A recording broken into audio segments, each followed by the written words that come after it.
Hello, world. This is TJ Morris, and you're listening to ET Radio. TJ Morris, ET Radio. I'm your host, Theresa J. Morris, with my co-host, Janet Lessin. And we are brought to you by American Communications Online and Alien Contact Organization with Aquarian Radio. We've been here since June 2012. We're coming on our 7th anniversary, so we're not going anywhere in the business of media news, publications, and broadcast on radio. So we are adding our YouTube channels now, like everybody else. Everybody has one. So be sure and check out our channels in UFO Association and Alien Contact Org. And I have TJ Morris Agency and TJ Morris ET Radio, and Janet has Aquarian Radio. And we are here to help with the trust and thrust of the UFO enthusiast in the business of whether we're talking about ufology or alienology, which has gotten to be a different thing rather than nuts and bolts. But my UFO association, my trust association, is for a trade association of people that are in the business of broadcasting media and interested in journalism. I'm an author, journalist, investigative reporter, and my friend Janet Lessin is as well. I'm in Gulf Breeze, Florida, and Janet Lessin is in Maui, Hawaii. So we have the United States of America covered.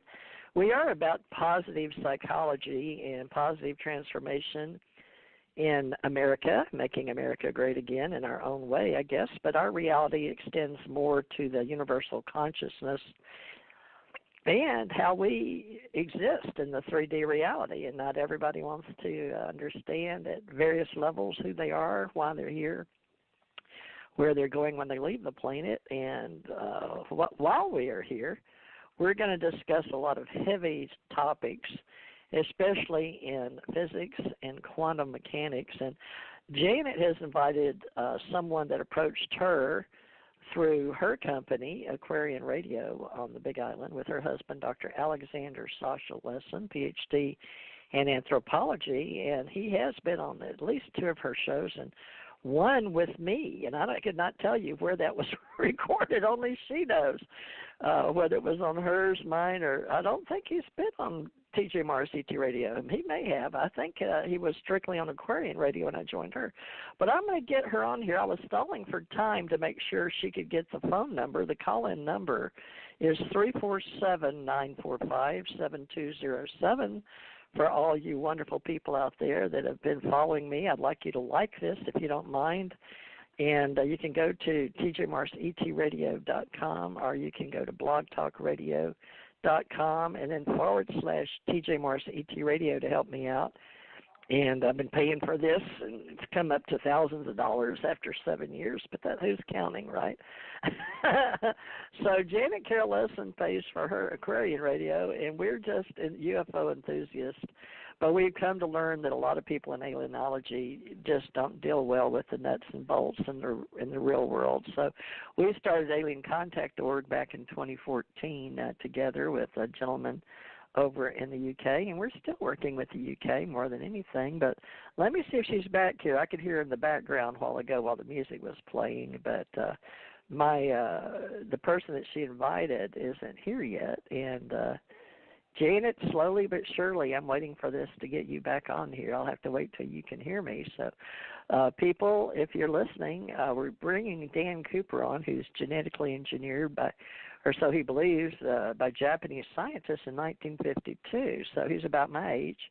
I was born 12/26/1951, but he says about super soldier delivered through his surrogate mother on March 2nd, 1953. Interesting. At Samson Air Force Base, now closed USAFB Base, Air Force Base, but still an open US Undersea Naval Base. Well, isn't that interesting? I wonder how we can find that out. So Dan Cooper was born to one of the UFO military secret space programs, into one, and warrior training. This is all written by Janet Lessin, Aquarian Radio. So from 1955 to 1970, he was, it says before he was deployed, he was trained by Japanese and Shaolin sword fighting instructors to sword fight in underground facilities throughout Japan and the United States. And in 70, he was deployed and served a 20 and back program. I think that's what Corey Gidd made famous. At least that's what a lot of people talk about these days about Corey Gidd, and I hear shows mentioned. Let's see. He was he's going to have to tell us this. We're going to have to get him on here when he shows up. Cooper became a Niten Ichi-Ryu master, Japanese style sword fighting. So apparently she led off with all that. So apparently that's something that is big in his psyche and prevailed numerous. And I didn't get the rest, so I thought he was, in this reality, Patton. He'd worked as a paralegal, and I don't have the rest of that. So I would suggest everybody go over to aquarianradio.com, where Janet likes to carry a large amount of information on people that we interview. And I'm very proud of her for being so descriptive with these people. And we've got today the UFO Association that I'm opening up as a trade association for professionals. If you're interested as an entrepreneur, author, speaker, lecturer, let me know, and we'll be glad to put you in our trade organization, our trade directory. And for some reason, Janet, you still can't hear me. I may need you to call back in. I don't know why I can't hear you, but I can't, so I'm stalling here. You're on, Janet, but I can't hear you, so let's hope maybe if I drop her, she'll come back on. Let's see if it'll let me.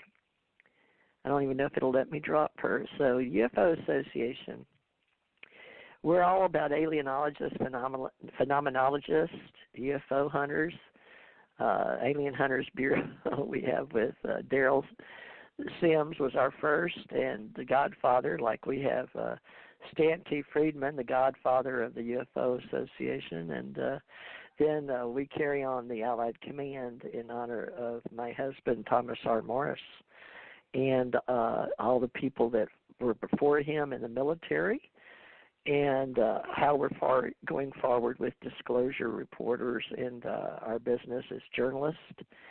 So to a lot of people, this didn't exist and wasn't a big thing in the mainstay, and they thought we were pseudoscience. But we're moving forward with shows and with stories in broadcast media, and hopefully going to make it a bona fide reality as a business. And Janet Carol Lessin's agreed to help me for 7 years. Let me see if that is her. So we also do X-Filers. Hold on, let me get this. I'm now waiting for you to pull me onto the show. Can you call me back? It's turning, but it won't bring you on, and I've cleared my browser, so that's not it. So just. Okay, Dan's there too. We're both here. Okay, can you call me back because you're not showing up? Okay, thank you. All right, so folks, I apologize for that. I'm sure that's going to be recorded on our soundtrack here, or live, because we are live and that's how we do things, and I have no clue what's going on here, but we've had some issues lately, and a lot of people have been complaining about that, and I'm not usually one of them, but I'm glad that I've closed my browser and I've got everything down. So all I'm doing is waiting on Janet to show back up, because it won't open her line at all. And I could say help to back tomorrow. So Marilyn's gone with Blog Talk Radio. Where she says she'll be back tomorrow. So send a message. Show it. Okay. Okay. Cannot open my guest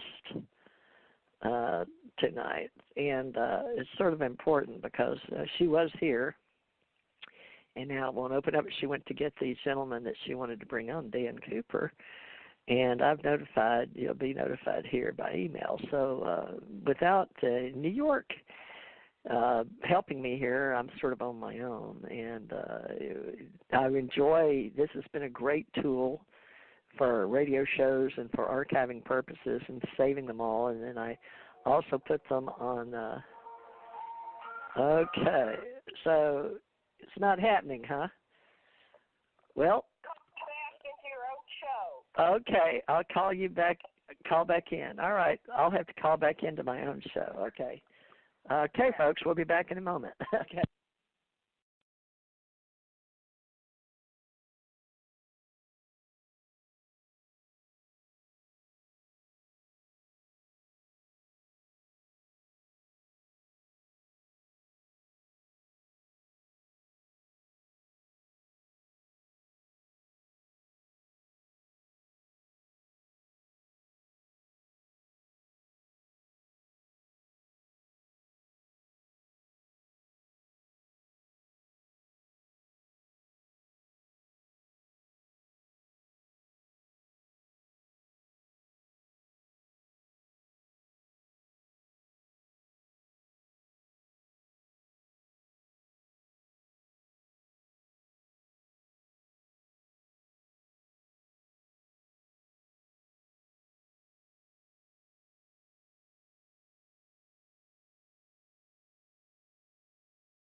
Well,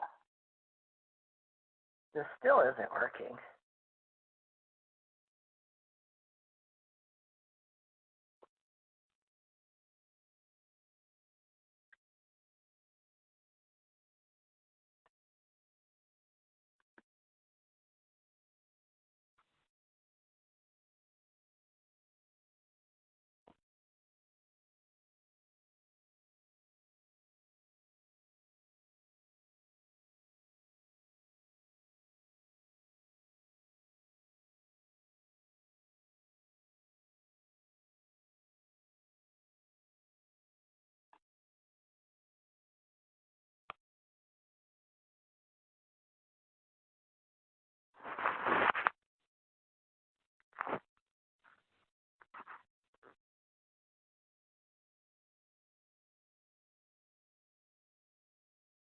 Are you back, TJ? I am. Yay. Thank you. Yes. All right, folks. I'm not sure why this word problem, but I see our guest is here. So I don't know how many minutes that is. I can go back and edit and delete out, but I'll make a note of that. Janet, whatever time it is, we got 1:43 left, so we may be a little short this time. So, Janet, you want to go ahead and introduce yourself, and then I'll bring on Dan Cooper. Can you hear me? Can you Yes. hear me? Okay, yes, good. can you hear me? I can hear you. Okay, so I navigated away from the page. Where is it? Okay, here it is. Well, just you're being. Oh, you wanted to. Can you hear me? Introduce yourself.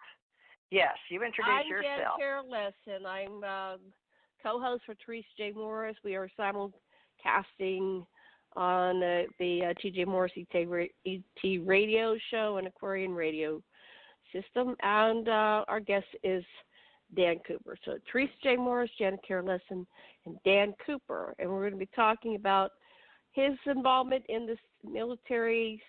military secret space program. And he was a warrior class, and he's going to tell us about how he had his 20-year back stint in the Dark Fleet, and of course the Dark Fleet and all that became it's very popular now. Start with Corey Goode and the secret space program super soldiers, and a lot of them are genetically engineered. I don't want to go into a long entry because we are late, so let's just bring on Dan and let him tell us about himself and his involvement in the secret space program. Okay, Dan, good. Ahmad, are you there? Ahmad must be helping us. Ahmad, are you helping us? Good. Amadpainter? All right. Well, Dan, Ahmad, let's hear if Dan. yeah. Let's hear if Dan's here. Dan. Dan, sound can you hear us? Okay, Dan. I can hear you guys good. Can you hear me? We can hear you. Yes. Yes. So Hi, go Dan. ahead, Dan, and tell us about yourself and your. So we have a fuzzy program. Okay, that's good. Well, first of all, currently, is it Theresa? Yeah, Hi, it's Theresa. Dan. Yeah, Hey. you remember me. Hi. Oh, I love the accent. And the Texas, is it a Texas drawl or a never mind. Anyway, so I'm currently an inventor. I invent. It's Southern. I invent. What state? I was born in Louisiana, raised in Houston, Texas. Oh, that was it. Okay, that's where it comes from. Okay. So currently I invent, Theresa. I invent. I'm an inventor. I invent free energy generators, motors, and engines, and because I've been able to invent those devices and patent them, I can press for their release into the public. Most of the time, all of the inventors that we'll go into the dark fleet part real soon, but it's important to understand I am currently engaged in working hard to save humanity from the slavery that the Eisenhower administration sold us into for technology. And so I'm trying to reverse that, and the only way I can do that is to invent the technology and to push for its release. Most of the inventors who do this, who ever get to this level of development, to be able to invent free energy generators, free energy motors or engines, or to be able to even develop in the 6th and 7th forces, the higher forces, the U.S. military or the U.S. government grabs them up, or the governments they're working for, they grab them up and they pigeonhole them. They put them in a lab. They let them invent like crazy. For the military, it's all secret. They sign contracts, they get paychecks, and then we never hear from them again. And then those devices never get out into the public. But I'm different because they can't bribe me. And they also can't stop me from doing this because I served 20 years in the United States military secret space program, specifically in the Dark Fleet Elite Forces. And I was a super soldier and a great warrior for the United States that won many battles, so they can't stop me from doing what I'm doing. And they can't pay me to stop. So they have to play tricks like they're doing on the radio show here. Mm-hmm. So you made it we had a little trouble getting on. Or they'll bring on a CIA agent like Branko Belichevsky, who was my controller since '96. Basically, the CIA has a branch called Division. They actually call themselves the Division. You know, you have the agency, which is the CIA, and then you have the company. Yeah, I know, Theresa, you know this stuff. And you also know who Branko is. Nah, I don't. So you know I'm real because you have evidence to sell. Anyway, we won't go into that. Okay, so the Division is made up of the CIA agents they have many functions, but one of their main functions is they babysit super soldiers that come back. I didn't know that. Yeah, they're I didn't know that. They're babysitters. They got to keep us out of trouble. They got to keep us from not getting noticed. You know, letting our superpowers out. We're not supposed to get noticed, and they're supposed to keep us out of trouble. They're supposed to protect us from harm because we're supposed to have. That was the agreement. We're supposed to have a nice life, even though they don't give us paychecks because they don't want us to make enough money to become very wealthy and then to have power. And so they have very specific assignments, but really they're there basically to babysit. And they befriend you over many years. My controller, Branko Belichevsky, was a 2-star general in the CIA. He retired a 3-star general. He got his 3rd star about 15 years into his work with me. I was only one of the super soldiers he was babysitting, but we became very close over the 20 years that he babysitted me. He started in '96. That's when I started to get noticed. And so that's when they come on to you and they try to make sure you don't gain any power on this planet. In my particular case, I was winning a bunch of lawsuits against the United States government, and so they had to step in and stop me from doing that. But that's a long story. I'm not going to go into the details. Anyway, they call themselves the Division, and they have many tells. These particular agents, they have many tells. One of the tells is Branko. He was an expert at in a flip of a switch. he could go from an extremely intelligent, just like you, Theresa, extremely intelligent conversation to total autistic. He would go completely autistic, like it's a flip of a switch. He'd take his tie off and tie it around the top of his head like Rambo, and he'd go completely autistic. And I saw him do that like a number of times, and it was like, and it's a real tell of these particular agents. And I think we ran across one recently. Wasn't that on your show, Janet? Yeah, we did. We ran across one of the agents. No, I don't want to mention names. Don't want to mention names, please. Don't insult people. Oh, okay. We won't do that. We'll just say it was that show. And when they go full-blown autistic, it's a real tell. You know, hey, that's division. That's a secret space for our CIA agent. And they're like extremely intelligent, highly accomplished. One of the training, I'll just give you one of the training scenarios for Branko Belichevsky. They put him in with a 50-team Marine group, and then they had him surrounded by 200 Viet Cong, so he could get experience in combat, real combat, in Vietnam. That was one of his training exercises. So these people are very, very, they're the top. They're the elite of the CIA. And they're babysitting. Well, one of their functions is they babysit super soldiers. Anyway, I could tell you a lot of stories about Branko because he knew that his 40 years in the his 40 years illustrious career in the CIA would be forgotten. So he told me a lot so that I would remember his story. He said, "Man, you have perfect memory, and I want you to remember my story because I want you to tell it." So a lot of these people who perform these great activities for the United States, their entire record is being buried. All the secret soldiers, we don't know who they are. Then they come back with no memories. But Branko, he had his memories, and he gave me a lot of information about the secret space program, a lot of details. Over the 20 years that he died in 2014. They invited me to his funeral. I couldn't go. But a great man, a really great man, and a real long story to tell. I mean, I really love these people. And anybody who can go full autistic on the flip of a switch, that takes talent. Anyway, go ahead. Okay, so Dan's great. Dan's great. He tells it like it is because he's lived it, and you and I've lived it. So, duh. I just go duh a lot, so I'm laughing my head off because I do know that there's times when I sound extremely intelligent, and then other times I'm dumb as a rock. So I always wondered what that was. Are you saying you're saying I'm controlling it, or my higher self is controlling it, or you're not talking about me at all? No, not you, Theresa. Oh no, we've never seen you go full blown autistic in the flip of a switch. Take off your tie and tie it around your head, act like Rambo. Oh, I haven't done that.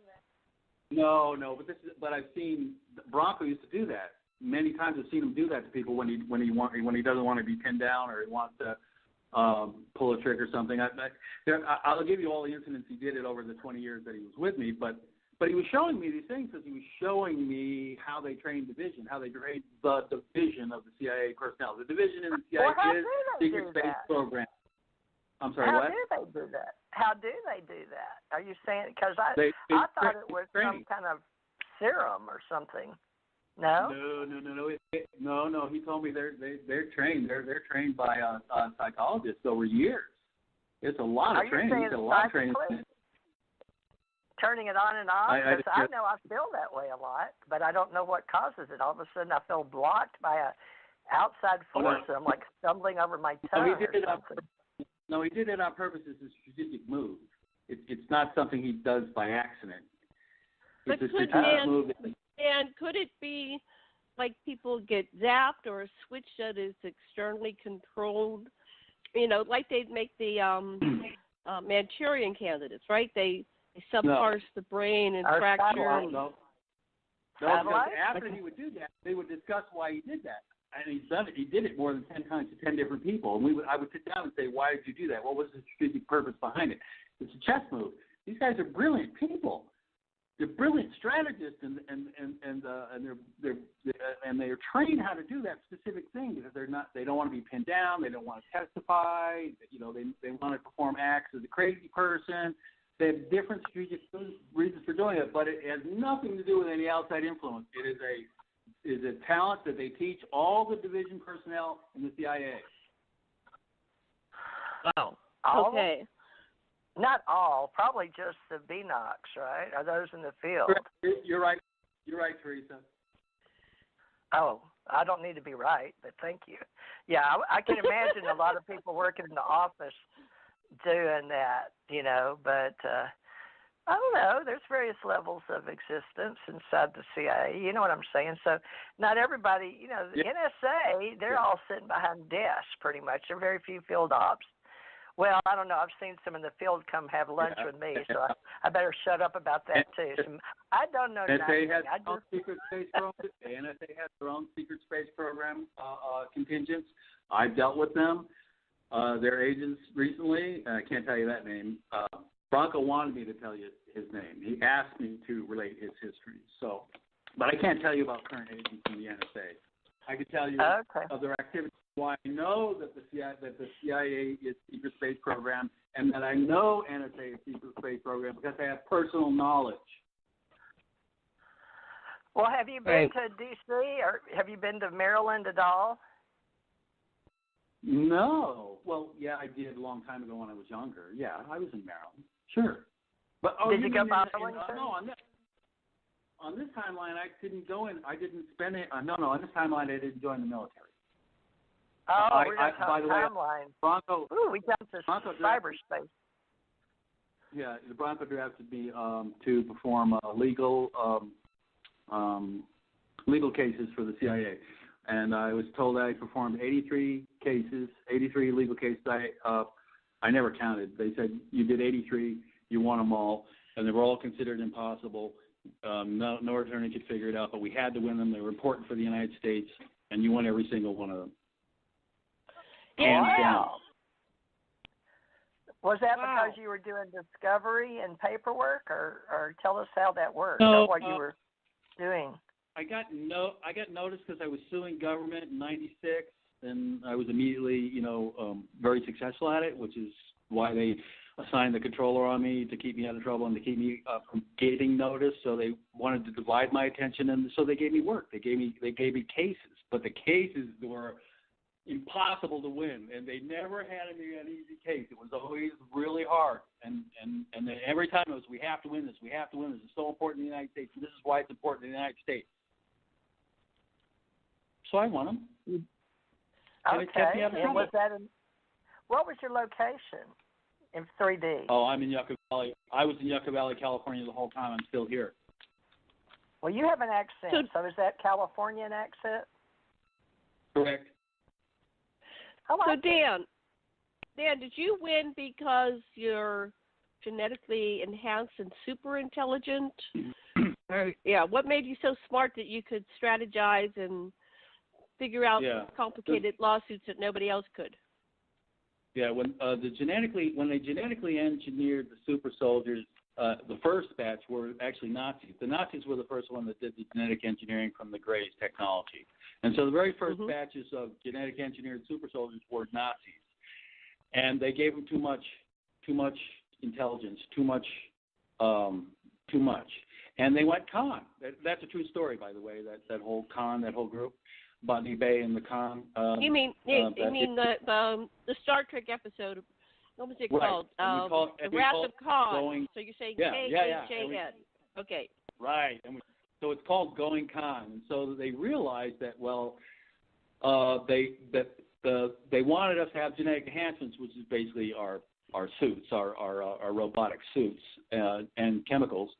But they wanted us to be genetically engineered to be a little faster, a little smarter, and a little stronger than the average bear. And then they would train us with exceptional skills, and then the suits would take over. So when they returned us, we couldn't go con on society.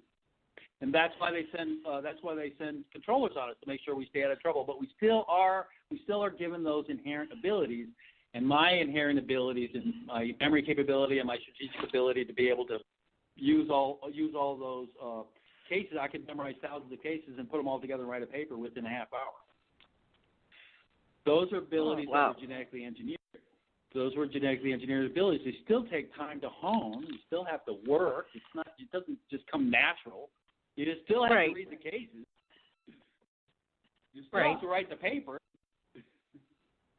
But you have the ability to pull it together like nobody else can. Right, which is why I became a great inventor very quickly, because I do the same thing in inventing. Mm-hmm. I read thousands of articles and thousands of patents, memorize them all, and then I invent. What is your IQ? Do you know your IQ? Nope. They wouldn't tell us, and they don't let us become tested. They fabricate the test. They don't ever want anybody to find out. I had to say, I never connected this, but when I went to, and when I was in high school, I asked my IQ, and they said, we're not going to tell you. Right. I go, why? Now you get it. Yeah, now I understand. Okay. All right. TJ, did they tell you your IQ? I was recorded in the 20s, 159, but then it went up to me and another guy because he was so important to some other guy. We both tested at 186. So I don't know if that's true or not, but I know me and this other guy had to be retested. But once I knew I was competing, I decided I'd try. So it went up. But I don't think it counts for anything. I think that's just people doing tests. I know once I got hurt and broke my neck and back, it came down. So, and that's because I asked to be retested by psychiatrists and psychologists or whatever they are. I don't guess he was a psychiatrist. I think it was for my own neuro. It's my neuro, what they call it. You know, when they put you back together and work on your neck and stuff. After my rehab, I wanted to know where my brain was, and they said I wasn't really hurt, but they could tell from my testing I must have been really, really extremely smart because I was off the charts when they gave me tests. They're like, well, you must have been really, really smart because you're off the charts now. If you think you're dull now, I was like, well, good, okay. So that made me feel better.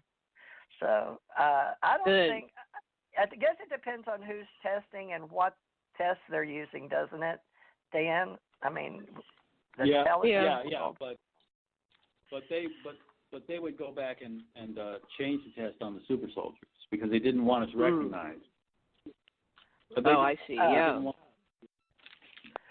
Well, I know that they told me what Einstein's was because I wanted a comparison because I'd never been tested. I didn't know what they were talking about, but I knew I was tested all the time in school, in elementary school in Louisiana, where I went to, those tests, and my granddaughter just had one too, something to do with the regional, state, and all that, so that's in schools. But you're saying that once you graduated school, because a lot of, Karen Patrick, Janet, likes to talk about, and so does Brett, with their friends at Ken R. Johnston. They used to come on our radio shows years ago, but they talk about children in school and how many were chosen. And I sometimes wonder about that because I was later recruited as a president, CEO of a nonprofit called, there it goes. Wow, there it went. There's a brain. Anyway, I was trained at the Memphis Hilton to be president CEO, was put in front of a lot of people. And unbeknownst to me, I became part of the show. There's about probably 50 to 100 CEOs there. But I had to keep these people from arguing at a table, and I couldn't do it because they were told to keep arguing. They were all big shots too. But I was sort of surprised because later on, I wind up years later, like, 10 or 15 years later maybe, at the same hotel, and I'm at the conference, and I'm on the paranormal panel. And I was shocked. One thing had nothing to do with the other. TJ, what? TJ, we have a shortened show, so let's keep focused on Dan so he gets his story out because we have a much shortened show. But yeah, so what you're saying is they kids get a lot of these people get recruited as children. You're breaking up. What? You're coming What's in. going on at your? I wanted to go back to how Dan got started. He was actually taken into the program at what age? Because, yes, it's true. They take selected children at very young ages. No. I was genetically engineered in a test tube. I wasn't taking it at any age. I was made. Right. But other people they have normal lives and then they get recruited, Dan. So, yes, they start people in the secret space program or the secret military at very young age. Some are, you're the only one I know that had complete knowledge, but the late Cynthia Crawford had awareness that she was planted into her mother's womb alongside her twin sister, who was not genetically altered. She was, and her father confessed to her before he passed because he was dying, and he said, yes, you were, created through a program. He said that they had a ship off the coast of Korea where they did the genetic engineering, and, he volunteered his wife. So I guess your dad and volunteered his wife, or did they both make this decision to have put into the womb? My mother did not make the decision, but the wives on the base would talk to each other, and they were aware of what was going on. They weren't aware of the depth of what was going on, but they were aware that their children were being used by the U.S. Air Force. Right, but they didn't know their children were genetically different. No. Now, my father clearly knew. He told me when I was 13. He clearly knew. Right. Clearly. Not only did he know, he was a secret space program. My father was a secret space program photographer. Okay. He took pictures of the generals. He took pictures of the super soldiers. He took pictures of the doctors. He took pictures of the aliens. When Disclosure comes out, a lot of the pictures you're going to see and a lot of the films you're going to see are my father's. As a photographer, or by your father? No, he was recording the history. He was documenting for the secret space program what was going on. So Dan has a lot of photos, and there's some that yet to be revealed. But yes. They were all documenting. All that stuff was being documented for disclosure. Oh, okay, that's a key. So they planned on disclosure from the start. Full disclosure. They're keeping all those photos and films for full disclosure. And my father made a lot of them. Wonderful. My custodial father, only some of the genes were his. Right, and that's an important fact to take note of. They can use genes, DNA, from your from your custodial parents. Now, when the mother carries, some of her mitochondrial DNA goes into the fetus, but she may have been the egg. They harvested the egg to use. They were put into her egg. They implanted a fetus, or did they implant semen? No, they implant the semen into the eggs, and they select the eggs, and then they didn't take the eggs out of the mother. They put the semen directly into the egg. They select which eggs. This is highly advanced gray technology. Right. So they harvest the eggs. So your mother was taken and put under, and they harvested her eggs, and then they actually put the semen right into a special egg, the one that they select that's in her. They don't take them out of her. They don't have to remove them. Okay, I was in the in vitro program as a human being, so they don't have to take it out. They know they can go. They can go probably inner. They select which egg. They know which egg they want, and then they put the sperm into that egg. Right, I got it. Okay. And they did that with you and your two brothers. Correct. My twin brother David. We were the twin program, and we led a team of 16, a squad of 16. David was sergeant, and I was the corporal, and we led that team through many battles. 16 super soldiers, all Dark Fleet. Oh, I'm not familiar with the Dark Fleet. We were a special squad. What is the Dark Fleet? Okay, go ahead, Dave. Go ahead. Dark Fleet was the contingent that traveled with the Draco, and we basically assisted the Draco in many of their engagements. But we also we were firefighters too, meaning we would put a lot of fires in the different colonies and the different bases throughout the galaxy. We have hundreds and hundreds of bases and colonies throughout the galaxy, all over the place, and it just keeps growing. The United States really went crazy when they just went wild. And you would too. When did they start these colonies? What was it? The 19th century, the 20th century, 21st century? No. The Germans started. I believe it was in 27. They bought the 6th Force from Nikola Tesla. They're the ones that perfected the electricity generator, free energy generator that was necessary to get on board. The German scientists did that. I don't know the name yet. I'm going to find out one day. In 1929, they did the first Warp 1 ship, and they landed on the moon. And everything that Corey told you about what they did on the moon, everything that Randy told you about what they did on the moon, they did. And then they went over to Mars. They did a joint mission with the United States in 1934, which just really pissed off the United States. It was not until 1952 that we had a ceasefire, and the Germans, the Nazis, had given us 3 of the Warp 1 Fluxliner spaceships, very much like the Gray spaceship, but just a lot less advanced, but still Warp 1.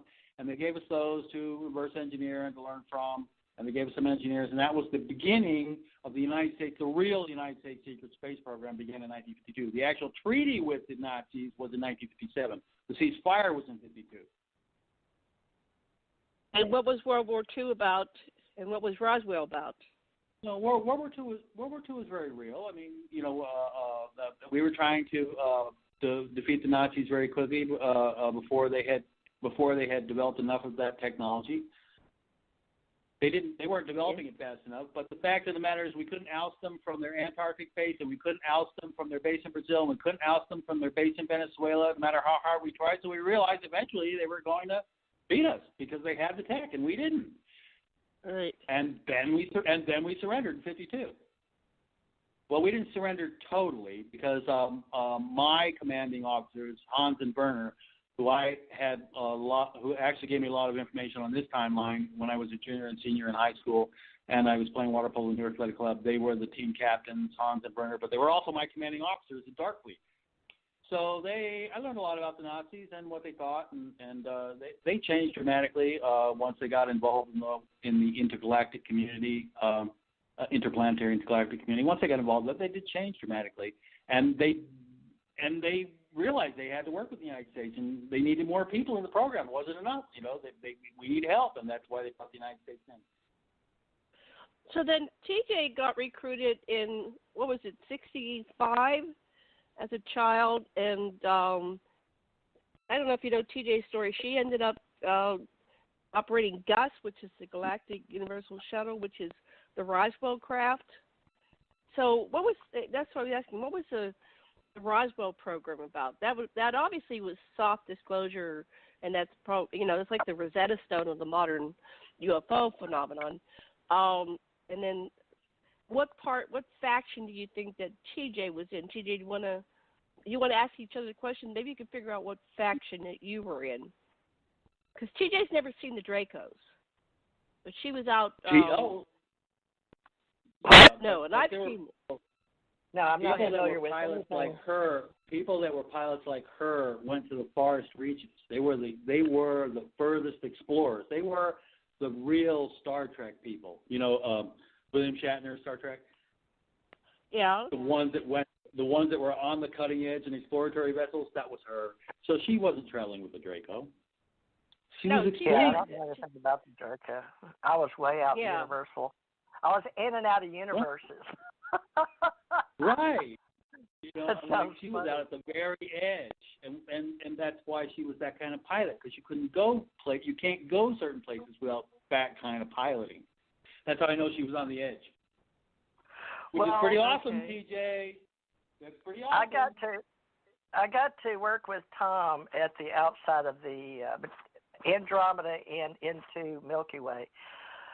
So that's I was called a Betazoid at one time, but I understood they went into movies or something, but it was because I kept wanting a point of origin as consciousness, and so they gave me Beta and Zeta in the Andromeda, and I only realized that, Dan, since I've actually talked with you, because I didn't know how to ask, but Janet, Phil Lang asked me for a point of origin, and the first person that's ever asked me, Janet's never even asked me that, but it came to me, and I found it on Google, believe it or not. I have to find out how to talk in human language, so I found beta and zeta, and it made sense to me. I went, well, no wonder I was called a betazoid, but is that a term that was used? Because I have not researched it. Is that? Well, they had betazoids on Star Trek.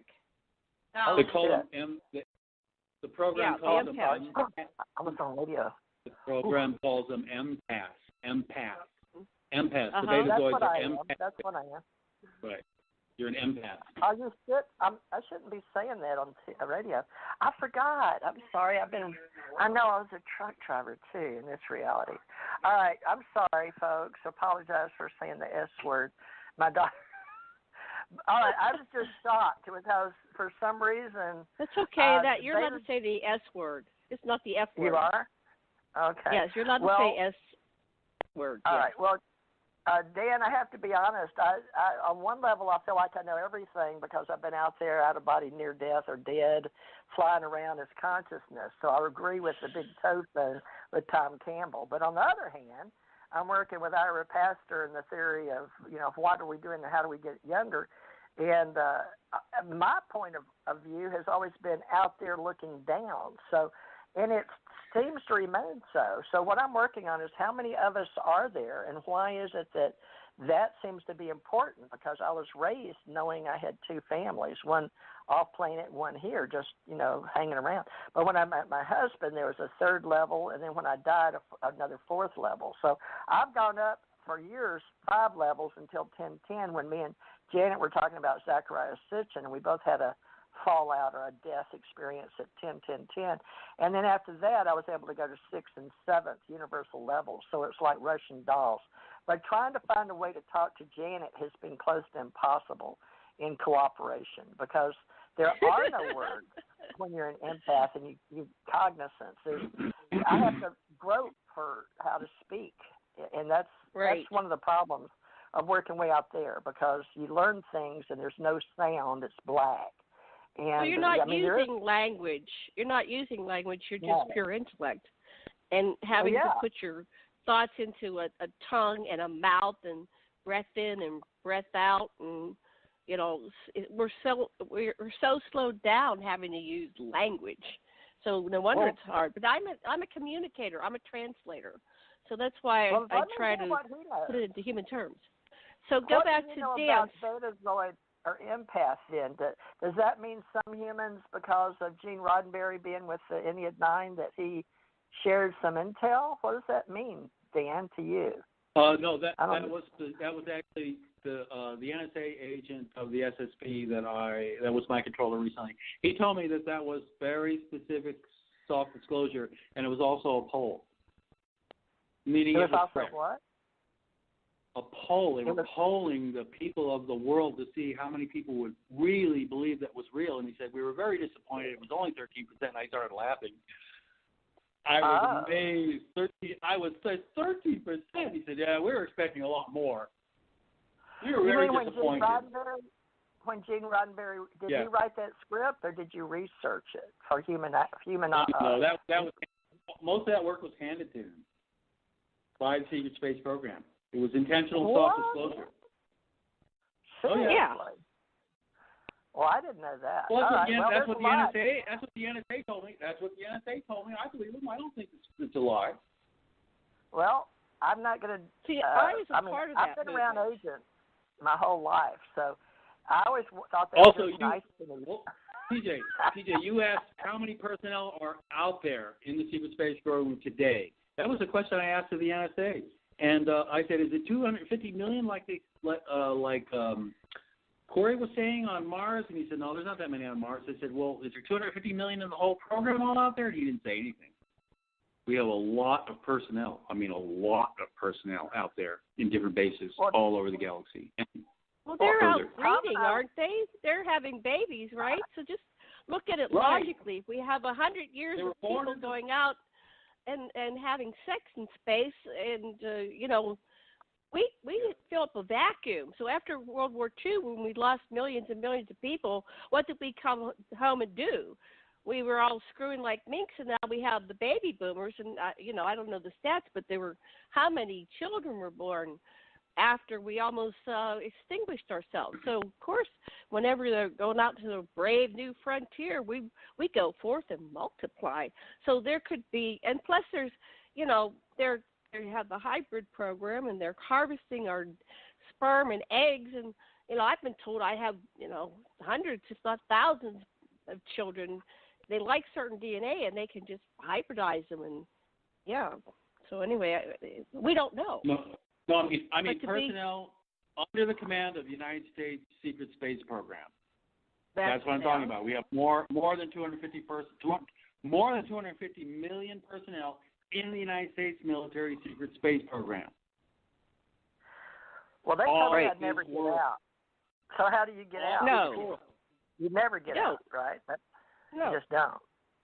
So we are born, live, and die, and they wake up again. The brother told me, he said, once you're in for life. Well, I wanted to go in. I thought, but see, this is one of my conscious things out there is, did I or did I not? So I haven't solved that answer yet. Only God could tell me that.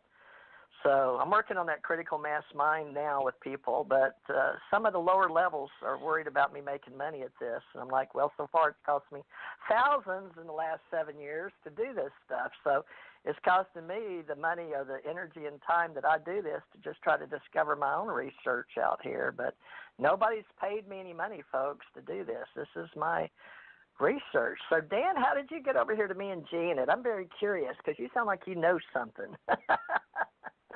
He knows I know quite a bit. TJ. Yeah. I know quite a bit. Well, how did you wind up doing radio with me and her? She and I. Janet had a good feeling about me. Yeah. How did we meet? I forget. I get so many people. You were looking at my comments, Doctor.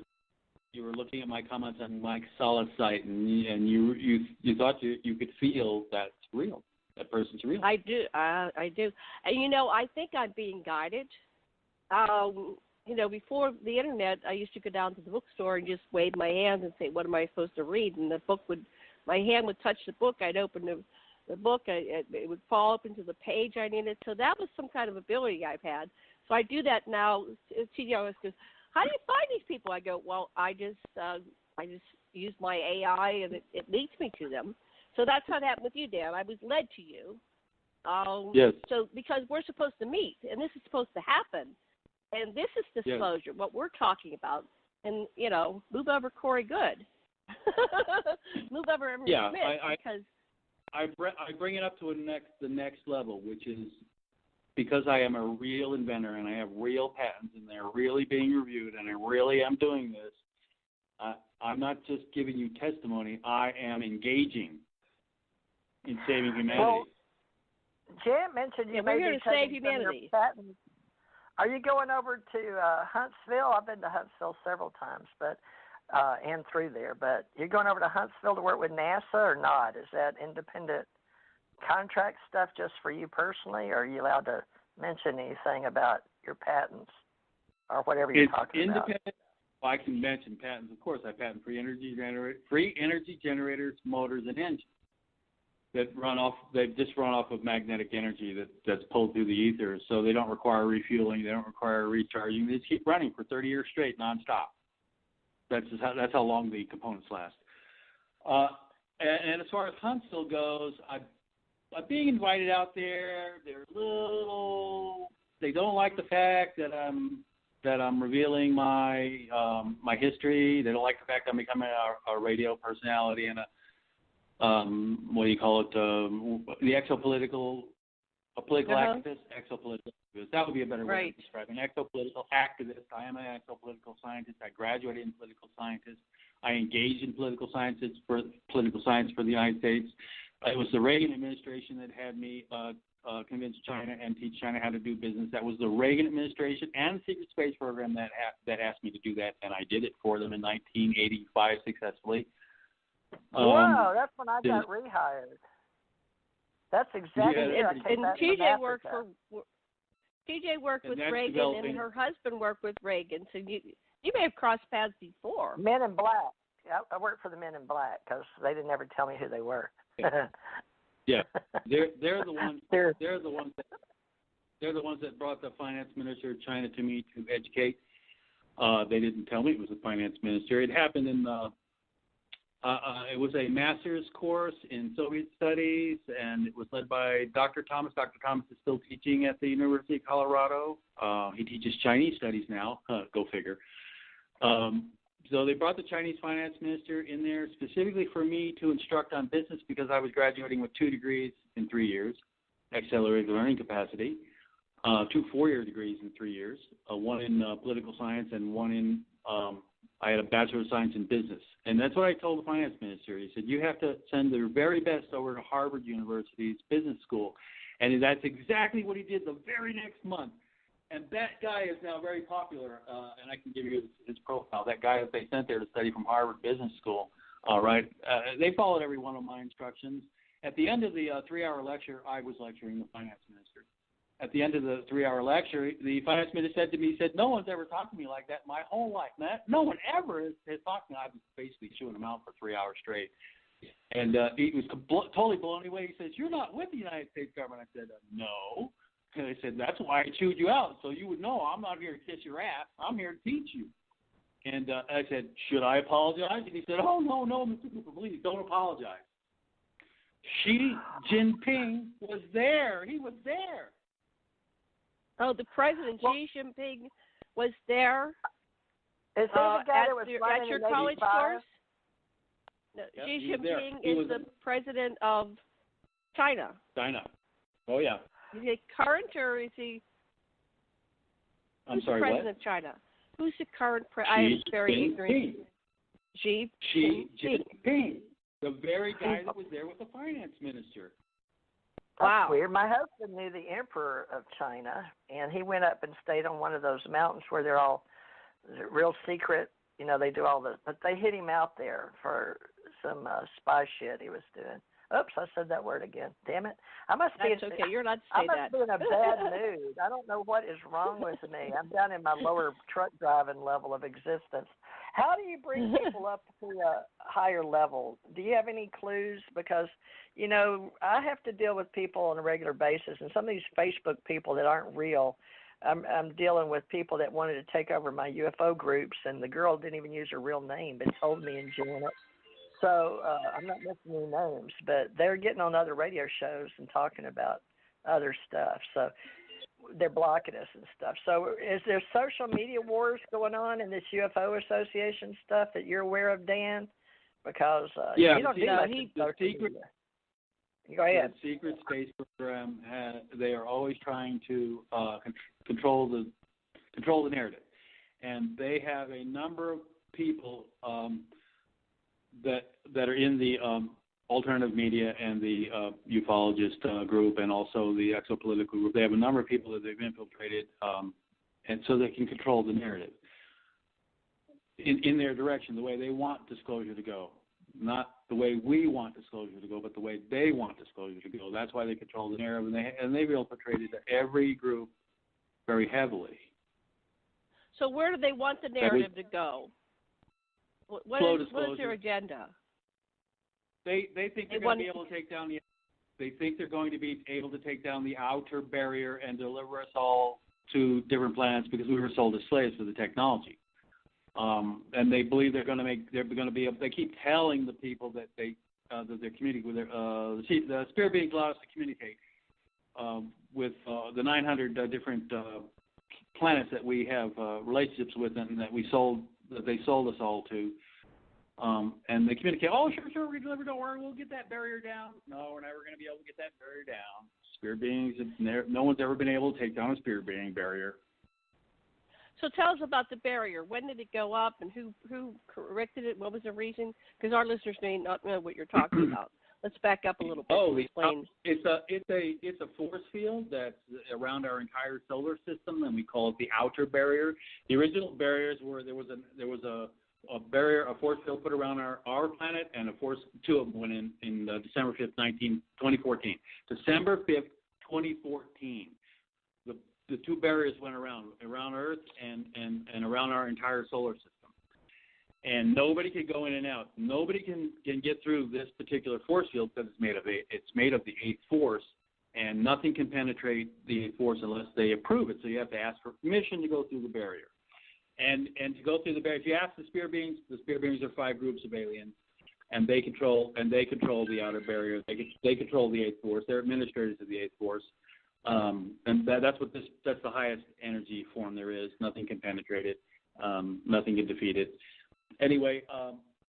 So this is what Corey Good was bringing to the table, and what he's saying is accurate. At least that part of his story is accurate. Yeah, except now he's claiming they took it down, and they didn't take it down. Okay. So what's that about? Why is he saying they took it down if they hadn't taken it down? Is he getting information? A lot of these people, they're either going along with the secret space program narrative, and they sort of go along with it because they don't want to be, thrown off the island. The island, they're in the, well, and then a lot of them are also. It's stardom for them because now they're getting invited to all the conferences, and at all the conferences they're directing the narrative. Yeah. So the secret space program comes in and says, "Well, can you say the barrier's down for us?" And yeah, sure. But it's not down, and they can't deliver us. How do you know it's not down?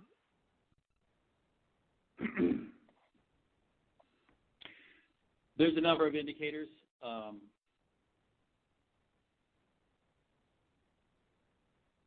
There's just a lot of different indicators that they're not stopping me from doing what I'm doing. They're not stopping other people in Huntsville from doing this particular thing. There are a number of scientists in Huntsville that want to develop the 6 and 7 forces, and they've been suppressed from doing that, even though they've invented the 6 and 7 forces, and they've been suppressed, and they've been lobbying for 30 years to be allowed to work on it. The NASA people know that NASA's just a big snow job. Everybody who's anybody in NASA knows NASA's a snow job. Everybody.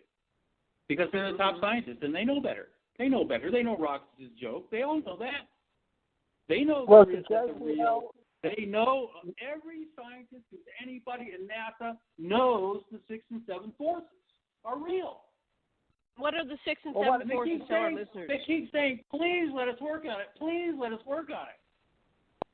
Please let us work on free energy generators. They all know that free energy generators are real. Every one of them. Mm-hmm. And they keep begging their NASA officers, please let us work on it. Please let us work on it. Mm-hmm. Well, now they're letting them work on it. Now they are, okay. That's an indicator that the barrier's still there. Oh, okay. Oh, Janet, he didn't need to talk to him about that. There are other indicators. They let the Chinese publish the photos of the moon. Particularly the glass domes, the lakes and the rivers and the streams, and they keep posting those photos, the Chinese, and the secret space program lets them do that. These are indicators. Okay, cool. Are they doing it in the United States? Because how does Zuckerberg fit into all this? Because he's just went on air yesterday. Was it 30th? Was that yesterday or the day before yesterday? On the 30th. You're going to have to catch me up on that one, TJ. What did Zuckerberg say?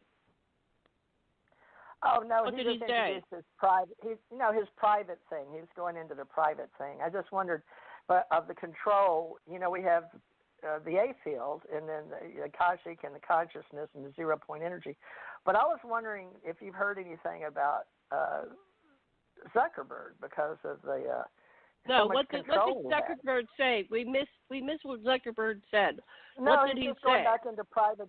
He's just going back, reversing. He went out to the all-encompassing, the universe, and we're going to connect the whole world. But at the same time, he's just saying that we're going to go back down into people have a right to privatized information now that it's all out anyway. But because I got one of those emails from them, we'll just say Facebook and their investors or whatever, from that company in UK, the one that gave the information. Off to the stars. Off to the stars, okay? To the Stars Academy. No? No. Anyway, No. we're talking about the development of the technologies, but you're talking about the social network systems. Yeah, I'm talking about it's all about controlling information. Lower level people. The people that don't know or have access direct.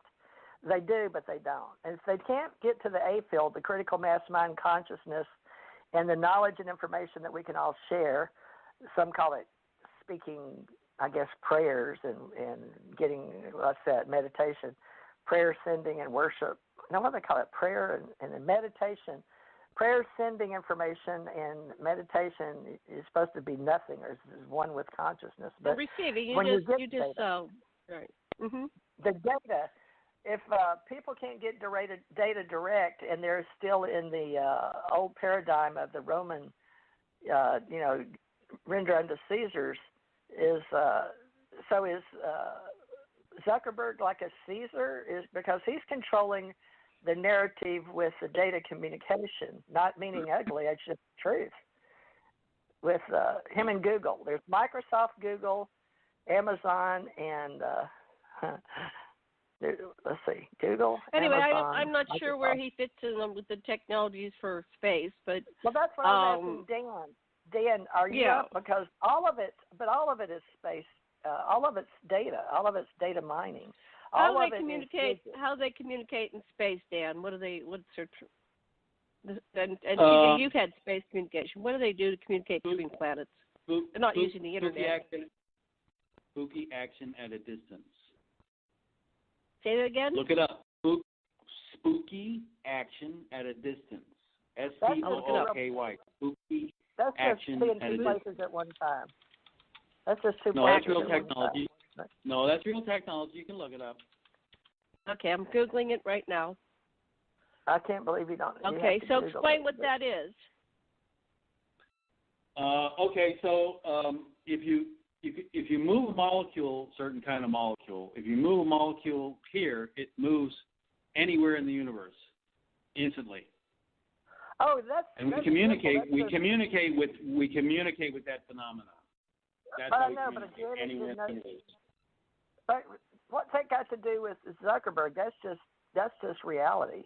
That's typical. Well, Zuckerberg's not going to space, is he? Or I mean, he's kind of limited here. Is he taken off with? What is it? There's different levels of space programs. Is he going to be involved in this? Did he win a lotto ticket to go wherever they're going to go if the whole thing collapses? Is he one of them? Is he on the ins or the outs?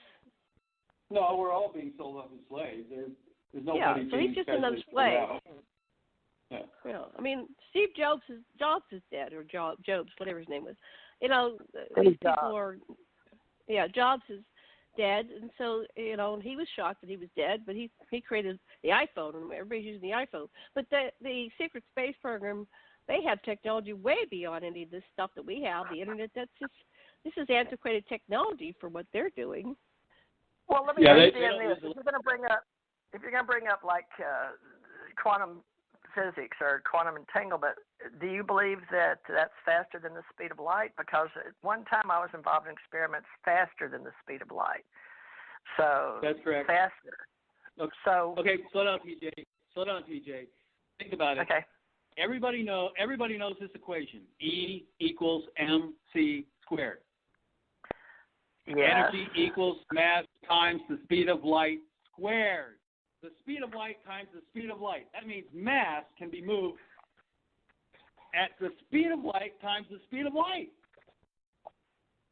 186,000 miles per second times 186,000 miles per second. So, yeah, we can go faster than the speed of light. We can go as fast as the speed of light times the speed of light.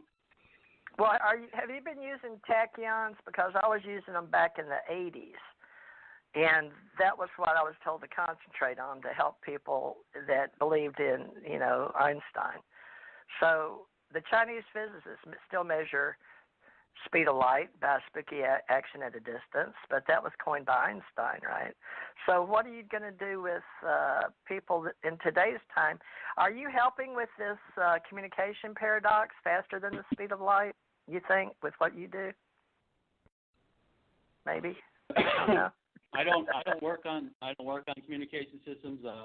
Although I've recently been quizzed about knowledge in that regard. Everybody keeps quizzing me about the knowledge in that regard. But it's kind of interesting. Well, you sound like you know stuff. And you can speak I do, English. but I mean, the NASA scientists who were interviewing me, they want to know how much I know, and they ask those very same questions. But mostly I work on free energy generators. They want me to work in the 6th and 7th forces, which I discovered on my own. I'm like, there's only 5 people in the humanoids on that know about the 8th and 9th. So you're working on the 6th and 7th. No, 6th and 7th. I also know the 8th. I'm the only one that's ever derived the 8th, well, except for Marilyn Houston's group. But I'm the second person to independently derive the 8th. I'm the 5th person to ever derive the 6th and the 7th. Independently, all on my own. No one taught it to me. Nobody taught you that you could think faster than the speed of light? You seem convinced. Can you explain what the 6th, 7th, and 8th forces are, Dan? Because a lot of our everybody knows what that is. Well, the 6th force, you understand the 6th force. It's a lot like magnetic energy, only its density or power density is exponentially greater, magnitude and a half greater than magnetic energy in its purest form. That's why they call it the 6th force. Magnetic energy, the 5th force. The primary thing that you do with the 6th force initially is anti-gravity. That's Warp 1. That's the first Warp 1 ships. That's why they call it the Flux Liner and the Model T of the universe, because most advanced species really don't go beyond the Warp 1. They don't go beyond the Flux Liner. They're all satisfied with Warp 1. Gets them around pretty good. We wanted much more, and we got much more. Our ships are Warp 9.8 ships. We also have temporal drive, and we have artificial portals, and then we know how to use the ancient builder race portals, and we have control of a lot of them, including the galaxy-to-galaxy portal on Ganymede. Okay. Oh, 7 what's force. the ancient? Okay.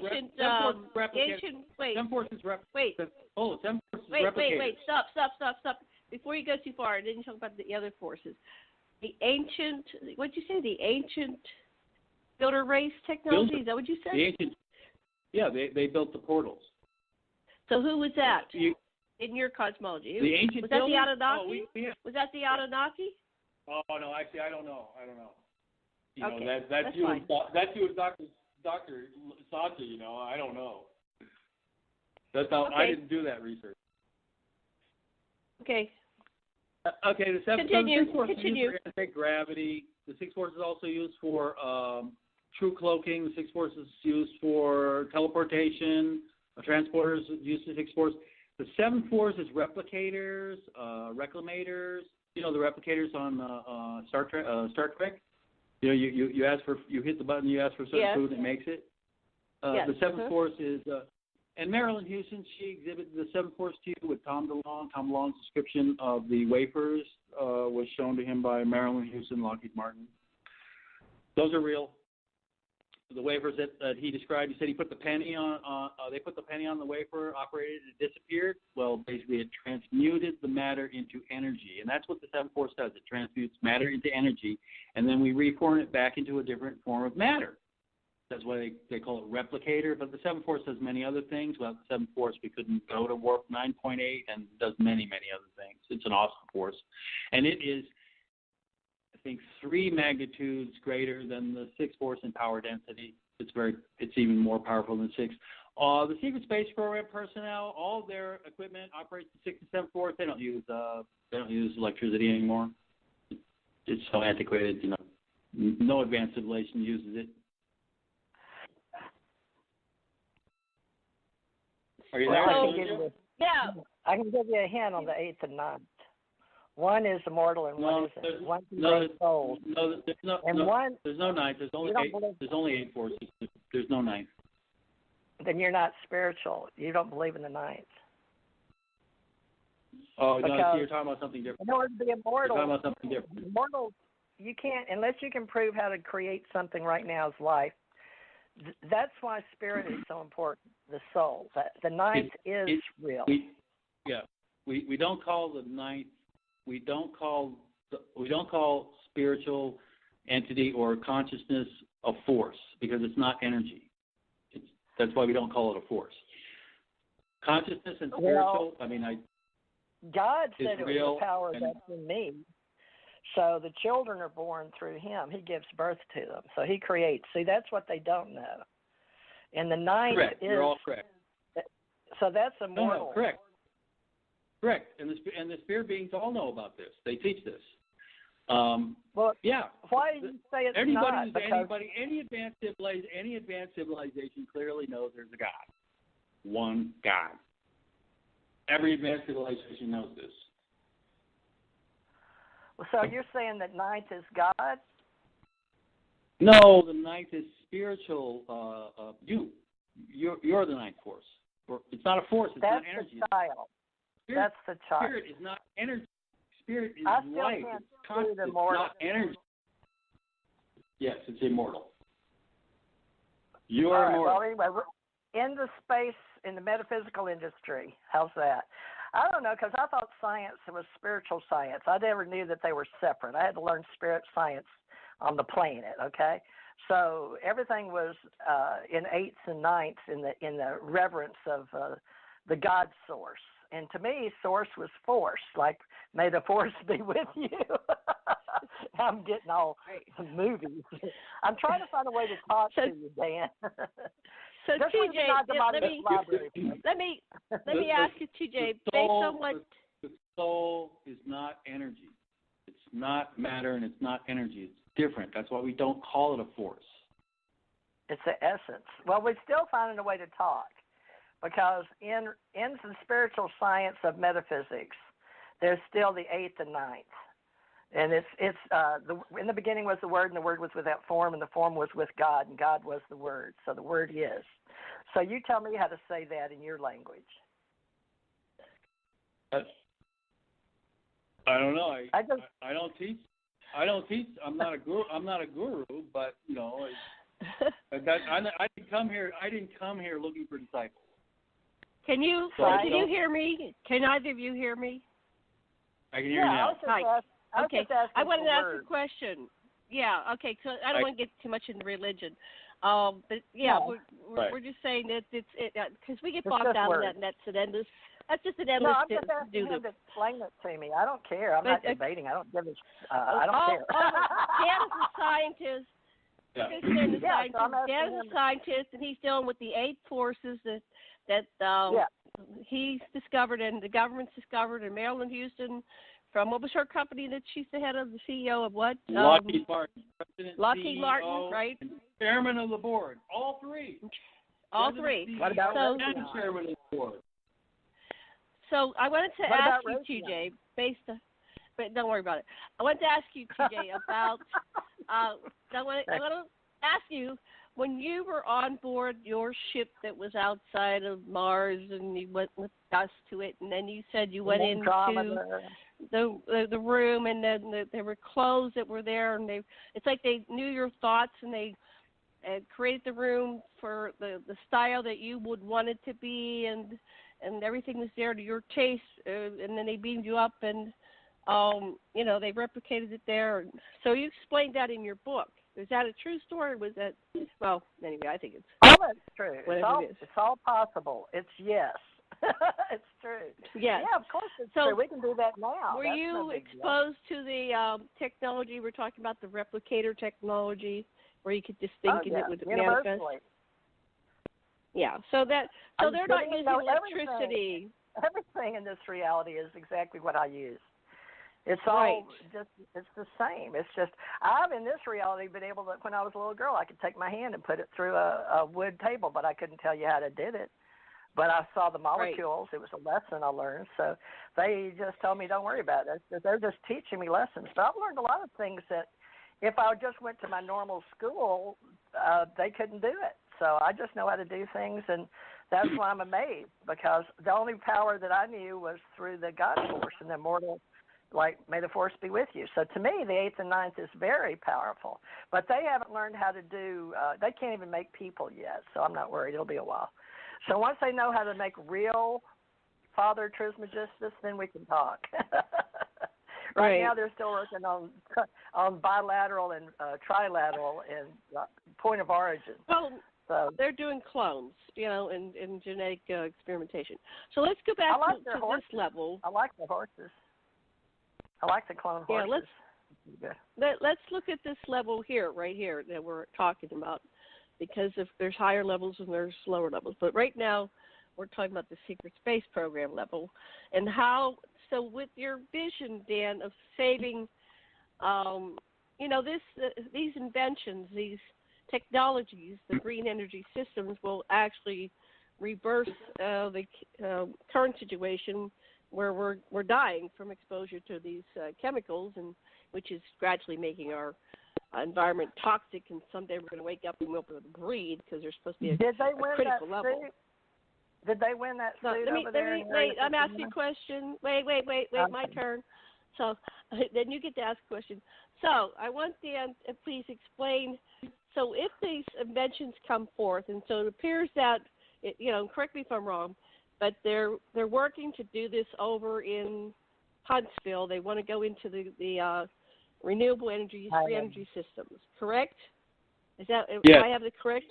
And if that gets out into the public, then basically we will have free energy, and when energy is free, human beings will not have to spend all their money buying, energy. Because right now my electric bill is about $1,000 a month, and I work really hard to pay this damn electric bill.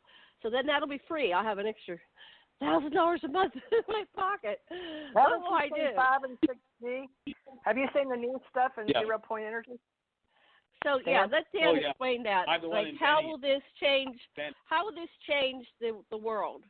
These systems in 25 years, we will completely restore this planet, and it will be pristine.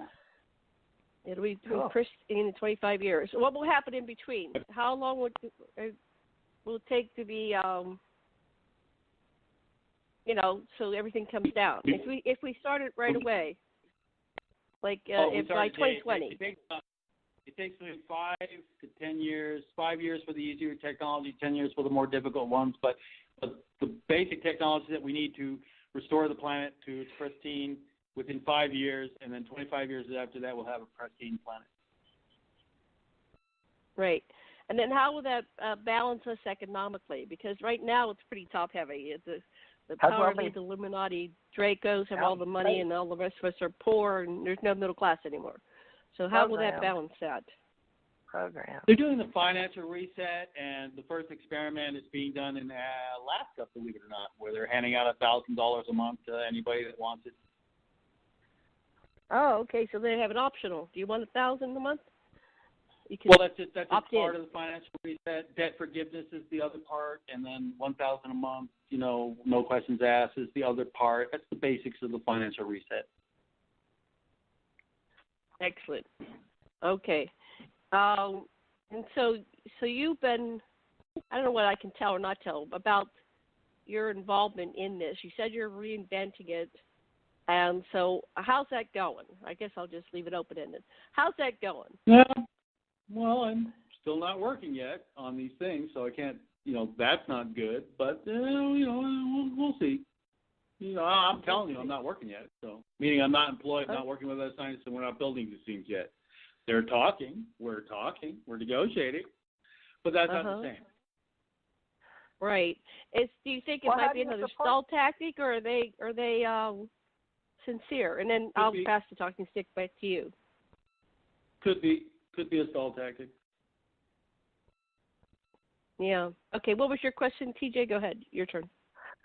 So, if you know about the 8th and 9th force, but you say it doesn't exist because you don't call them forces, you were really keen on that chick last time, Marcia or Martha, or anyway. Do you work for Lockheed Martin, or you just promote them?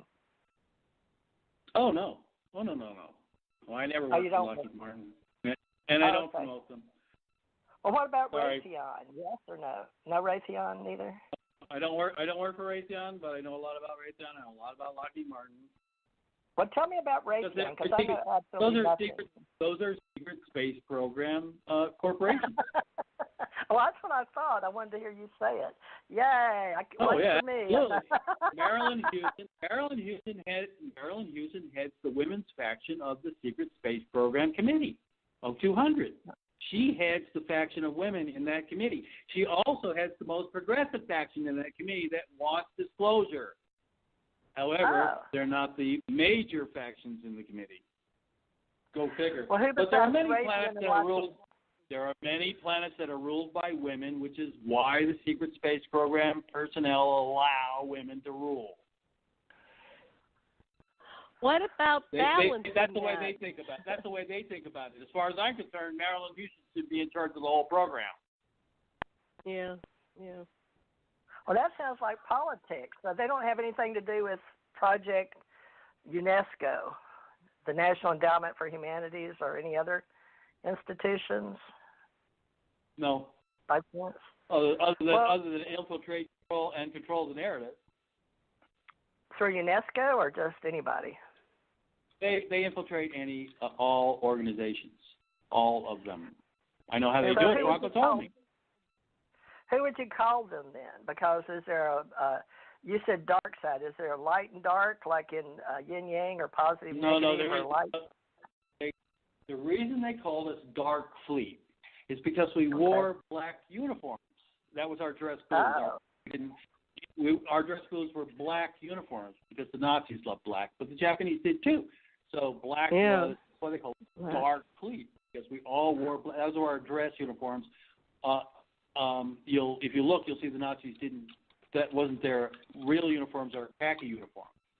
And we always wore khaki. But actually our robotic spacesuits would always adjust like chameleons, which are true khaki.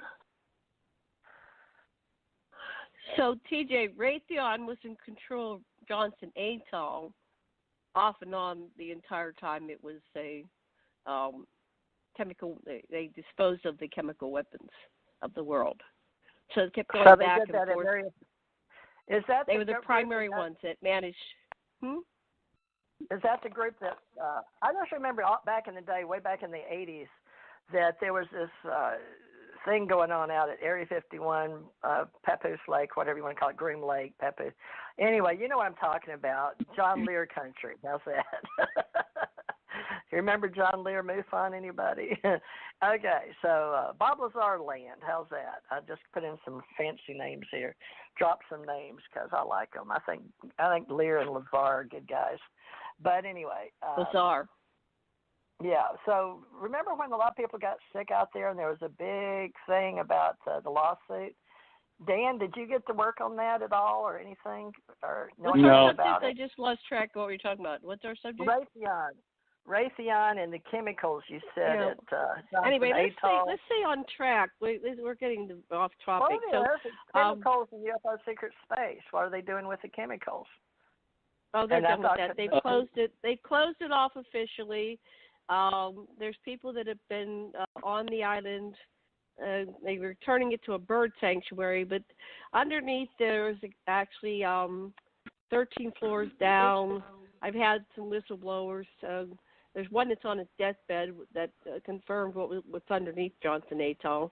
And I don't know if you ever had anything, but what about the underground installations and how do they tie into each other? One of the places that I could have gone to on my road, if I had gone into the rotation on Johnson Atoll, I would have gone to Antarctica, Kwajalein, Marshall Islands, and I think it was Greenland. They were all these above ground sites which obviously had things underground insulation. And these were things that I could go to as an American and work on it. So anyway, let's stay on what you know, Dan. What else do you want to tell us, Dan, about, you were in this program and you gave us a bunch of things to cover. We were talking about the domes and your training. And what do you want to cover? Where do you feel like going? Because we're at, what time do we end? We end at 4? Yeah, we only have like 30 minutes left. Sure, yeah. You wanted to know, all of the training is done in underground bases, and Randy Kramer describes where they beam you down out of your house. No, I'm sorry, they don't beam you out. You actually have to walk through a portal. A portal opens up in your room, And when I was very young, my nanny, who was also my sword instructor, my initial sword instructor, was a Japanese woman, and she would physically carry us through the portal. And then you arrive at the base. You train all night. Then they wipe your memory of the training that night, and they put you back to bed, back in your bed. Your nanny takes you through the portal, puts you back in the bed, and then you go to school, regular school. But you don't remember any of the training during the evening. So you're being trained during the day and the night. And then they give you regression, which means they give you 8 hours sleep regressively. It's a technique that they use. It's kind of a time travel technique. They drop you back, let you sleep for 8 hours, and then bring you forward. It's very advanced technology that they were able to use in order to genetically engineer and train the super soldiers. So we were all trained mostly on the underground bases. Sometimes we were trained in above ground bases, like the farm in Idaho, where I had a lot of my training from the age of 3 to 6. Did you go to Dugway? I'm sorry, what? Did you go to Dugway, Utah?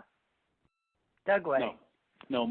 The bases that I trained in was the Tachikawa underneath Japanese. That was my original training base. I was genetically engineered in the Japanese base on the other side of the island. I can actually, if I decipher the Japanese because I have the post and so I know the name of that particular spot. Plus, I've given you the pictures of that particular spot, the underground base. At 24 floors under, we actually had to walk down because we were getting medical exam and we couldn't go through the portal for the medical exam. So once a month, we actually physically went to the base, physically walked down into the tunnel, and then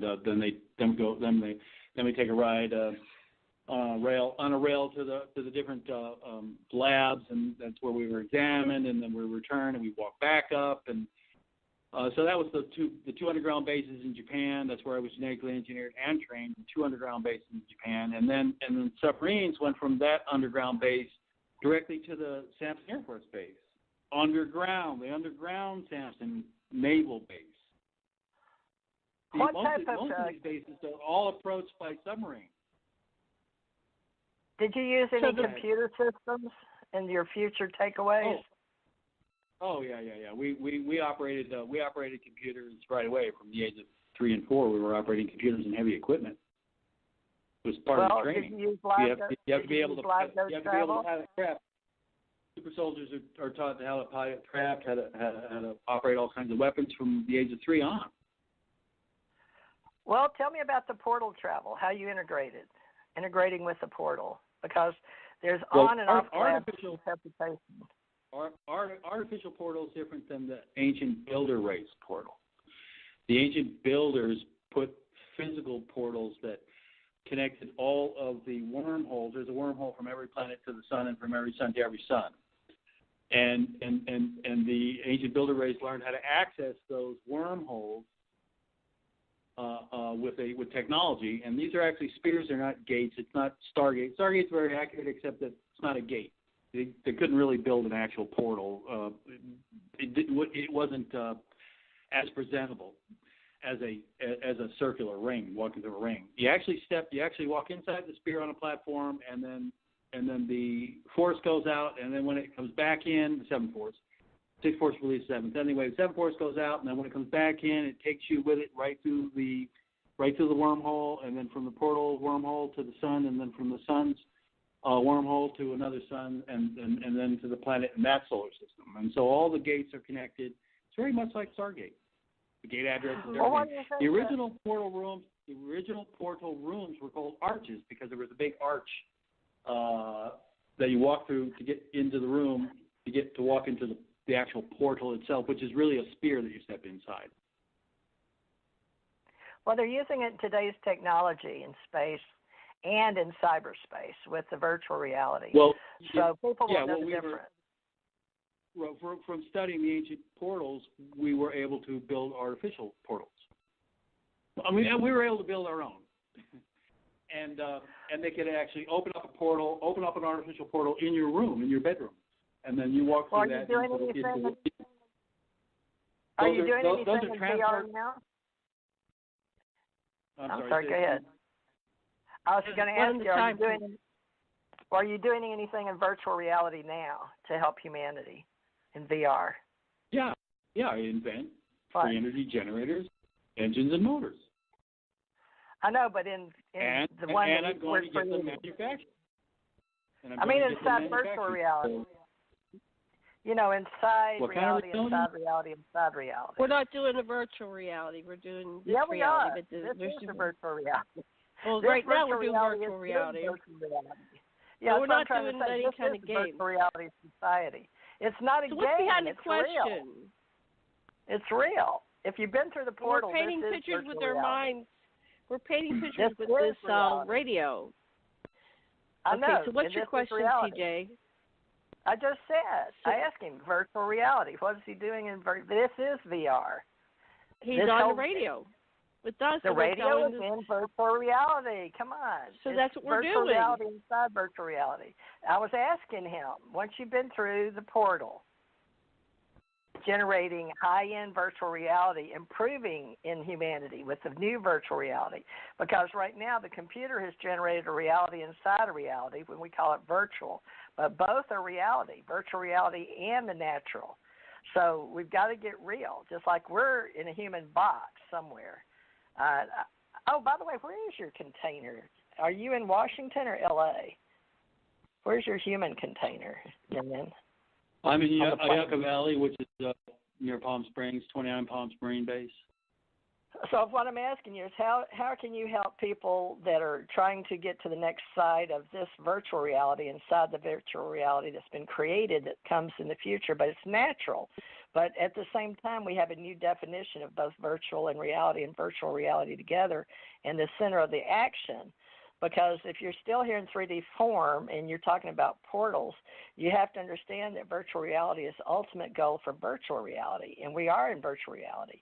So that's why I was wondering if you knew who Mark Zuckerberg was in the space and time of this reality, because this is a virtual reality tour.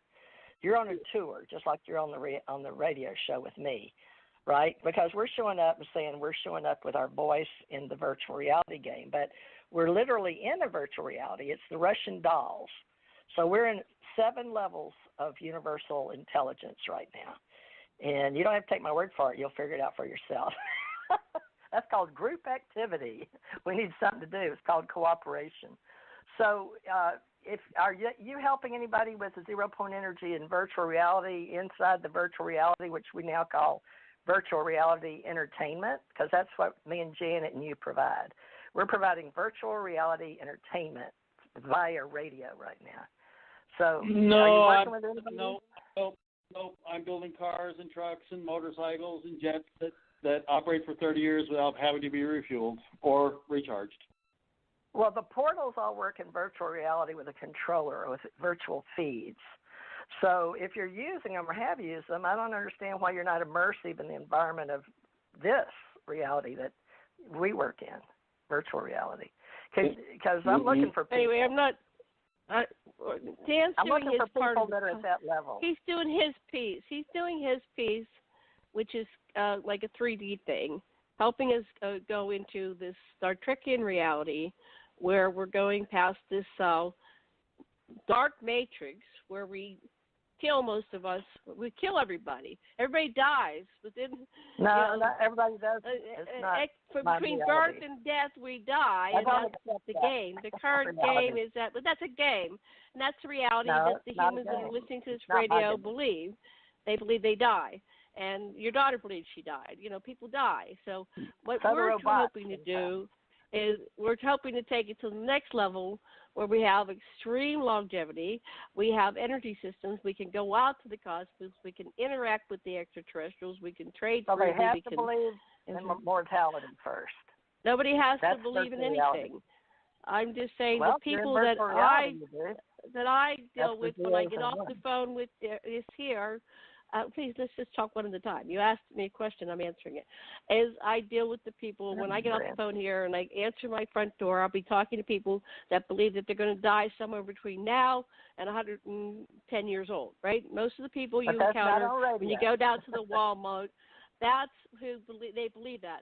What I'm attempting to do, I can only speak for myself, and Dan can only speak for himself, is I'm attempting to open up into a new paradigm of higher levels of consciousness. It's the next level of existence, and I call it the Star Trekian level, but even Star Trek is too violent. It's all shoot 'em up, bang, bang. I'm hoping to move into the original concept of Star Trek was we are the intergalactic explorers, and we're out to discover strange worlds and new planets and seek out new life and all that stuff, right? And so that's what my goal is, because I grew up with Gene Roddenberry. I am a lifelong experiencer. I've been on other worlds, and I've experienced civilizations that are level, 4, 5, 6. We're in a level 0 civilization, and we don't treat our people very nice. So, yeah, it's all fake and false and, just a reality. But, I still struggle with that when I see people dying of cancer and, all these things. They believe it, and it's happening, and so they're out of their body. So I'm working with Dan and other people like Dan to take us to the next level, kind of like steps, right? What would it take, Dan, for us to go from a level 0 to a level 1?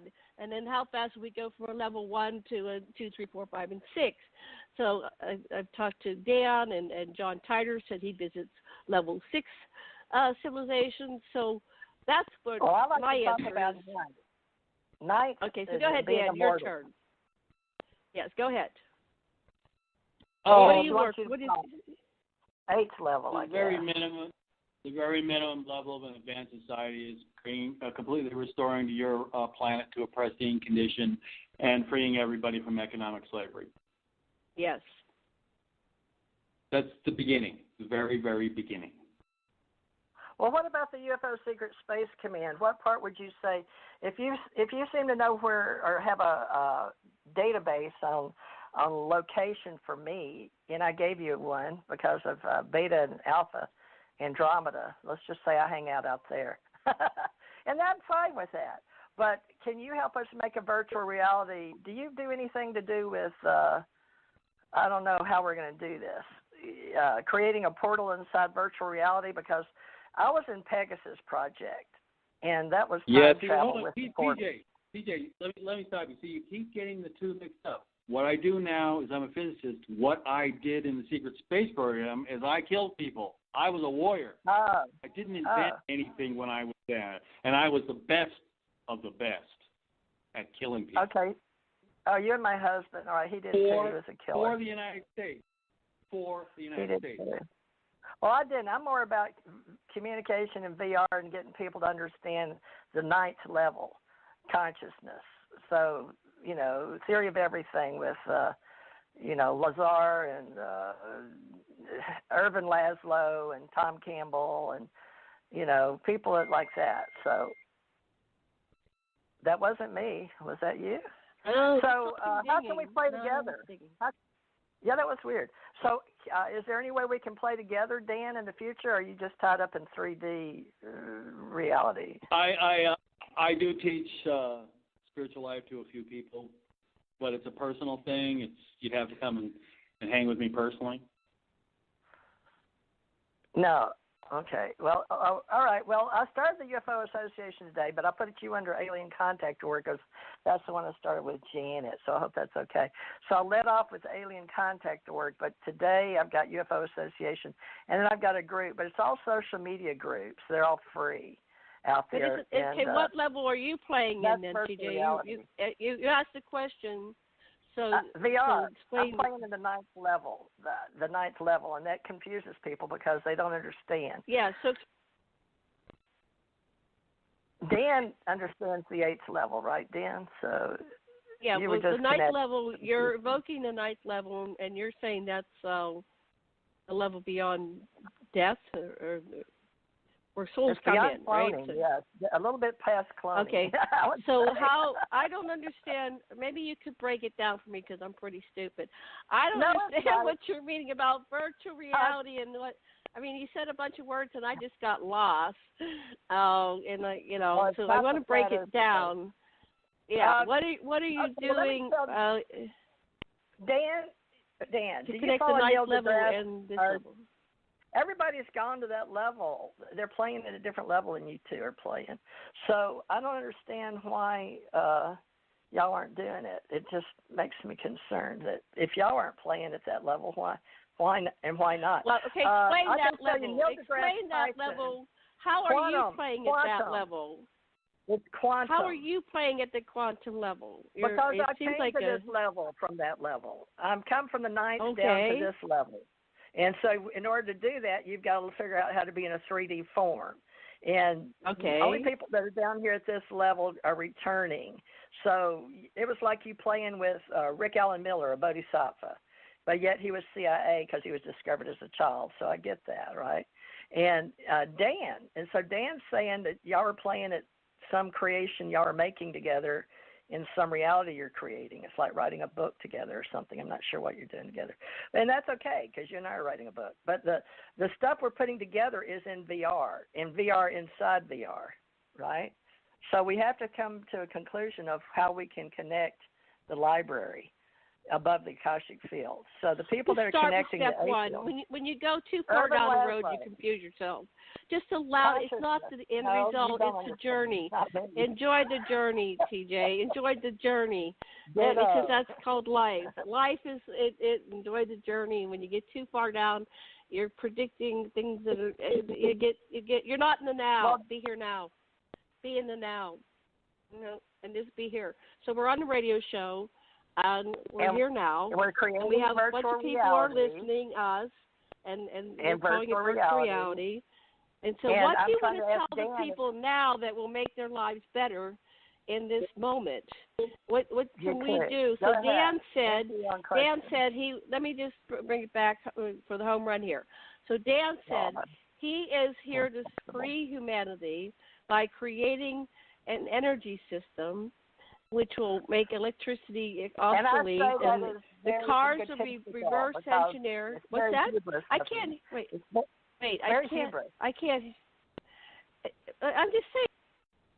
It's very hubris. So I understand, Dan, and I appreciate you, and I enjoy this level we're playing at, but it sounds very controlled. So if we're going to create all this, I'm just asking you, would you like to come back and play again?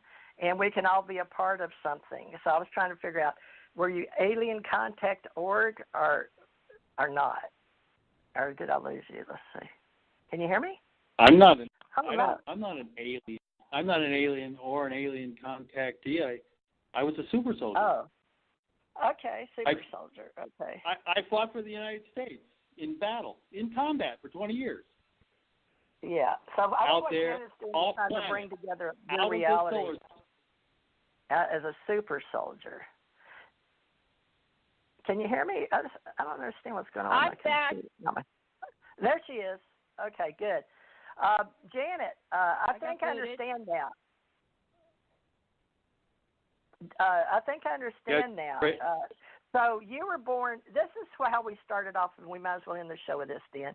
We started off with you being a super soldier. So all this other stuff in between, regardless of what level or what games you play or what teams you're on in virtual reality or what we do here on the radio, you personally, you're not playing with us in social media. I think that was the point. So if you don't, why not?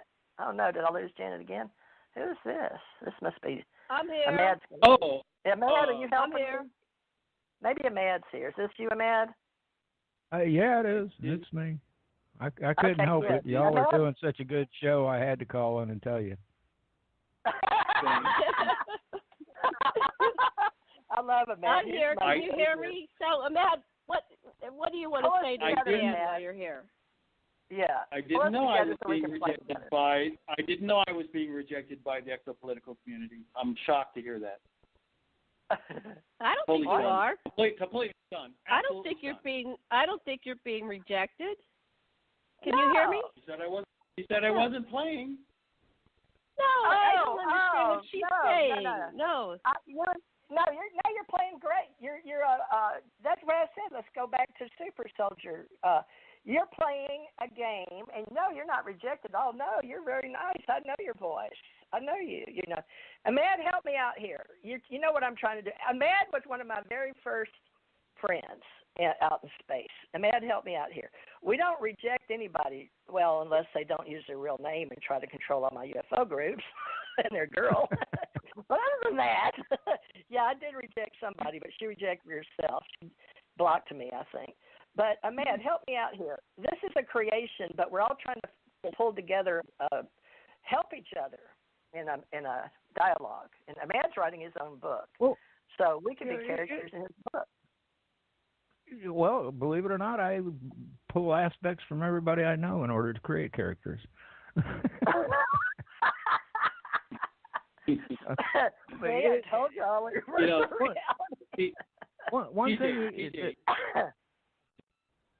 one thing you got to remember is each one of us is actually a holograph projection, and what reality is for one person ain't necessarily the exact same reality for another person. And so, but you can't dismiss the fact that reality don't exist. You understand what I'm saying? What he said. Yeah, we're all agreeing with each other, just on different things. But these all roll together. They all roll together into a common reality. Okay. So keep going. You got the ball. It's just that we're not all going to agree upon how things appear. You know, there's just it's impossible. And because you've seen a UFO and Janet has seen a UFO, that doesn't mean you've seen the same UFO. Very good. That's true. But that doesn't diminish the fact that the guy standing next to either of you two didn't see it. Ooh. So reality is what we make of it. Yeah. Oh, good. Well, that's why you came on board. You always help me out. I love Dan, you know Ahmad, don't you? This is Thomas Becker. I already had his name. Yeah, I've had him on my show before. He's a good speaker. He's on my show. Yeah, so Dan, I find the stuff. I find all this fascinating, and it all blends together. But you got to blend it together in a bigger picture than just separate realities, you know. Well, why are we in all these separate containers all over the place in this radio? I love it. I love what I do, but I don't know what to call it, Dan. But I don't call it secret. See, here's my thing. I don't call myself a super soldier. Never did. I think it's egotistical and it's hubris. But Janet says that's what you are, and that's how she's portraying you tonight, right? And that's okay if that's an agreement you have. Me, Ahmad, I've loved Ahmad forever, but I wouldn't call him a super soldier, but he was Navy, weren't you? And I do love our military, and I was Navy. So, yeah, I get it. So, Ahmad, how are we going to do this? Because there's all kind of levels of this secret space command and the alien contact, right? You just got to let it flow. Let it flow. Let it flow. I like that. What's that saying? Go with the flow. Go with the flow. Exactly. Yeah. So, Dan, I like what you did. It's just. Would that be able to? You want to play with us some more, but do you have to be just that, or can you be lots of other things? How's that one? I'm a physicist now. I will. I practiced law as a paralegal for 20 years before that. Okay. I was not a soldier. I was in the military on this timeline. So in my 20 and back service in the United States Air Force, I was a soldier. And I engaged in combat for 20 years. Did you wear a uniform in this reality? Talking about Janet's 3D. No, never. I was never in uniform on this timeline. Neither was Janet. I was. I really was. I did serve the CIA. I did serve the CIA as a paralegal for about 15 years. Where at? What location? Here in Yucca Valley. The CIA doesn't operate in the United States of America. The CIA operates in America. That's a good joke. Oh, that's so funny. Oh, you made it funny. That's a good one. No, that's what I'm supposed to say. I'm programmed. Okay, that's funny. All right, so 15 years doing paralegal work for certain contracts that no one else could solve. I did. You were actually recommended. Independent paralegal, and I did cases for the CIA for 15 years. That's the only service on this timeline I did for the United States military. Okay. Well, and it was like a ward officer, a contractor, just like a ward officer, contractor. I didn't wear a uniform. So actually, you and I had the same job, so there's no coincidence that we're talking to each other in 3D. Paralegal? Seriously, you write legal briefs? I sure did. Cool. This is one of my many jobs. Yeah, I could tell you the cases, boy. They're awesome. They had me do some really cool cases. I was lead investigator on Agent Orange, according to Newton Schwartz and Judge Weinstein in New York. And they put Agent Orange on Johnson Atoll, and it was killing people, and they sent home friends to die on Johnson Atoll.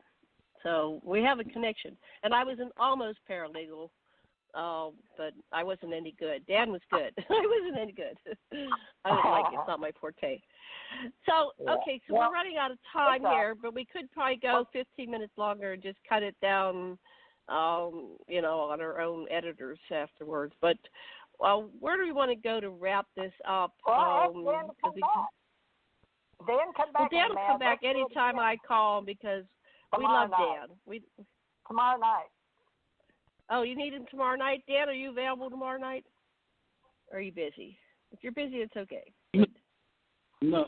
I didn't know. I usually don't try to do them back to back, but yeah, I suppose I'd rather do it. For Theresa, come on, you like to play with me. Oh yeah. No, I love that, but don't just not do this every day. I'll do one tomorrow, but don't get me doing one every day. No, just tomorrow. We'll finish. Let's play tomorrow, and then you can discuss more NSA, CIA, and early bird rates for how do you get into the portals, and we'll go around the universe and all that stuff because we got to help Ahmad. Ahmad's writing a book, and he needs some more juice, and it'll be fun. He likes me and Janet, really. Don't you, Ahmad? Are you still mad at me? I think of course I do. Ahmad I wouldn't produce for Janet if I didn't like him. Right, I know that. I'm special. Matt's special. We play with each other because I got people, they covet me because I have a Matt as my producer. Oh, I wish I had a Matt. I know. I'm so lucky. I am blessed. All right, what do y'all want to call tomorrow? Ahmad, you want to come play, and why don't you narrate for us tomorrow? Cause it's possible. It's we're going to do it on Skype then? We're going to do it on Skype at 5? Same time? thing. What time would it be? Eastern? 5 p.m. my time. Eastern is 8 tomorrow. Right. Yeah, I probably could, and I could get him on Skype and make it a little easier for him. Oh, that'd be good. Yeah, it's hard. Yeah.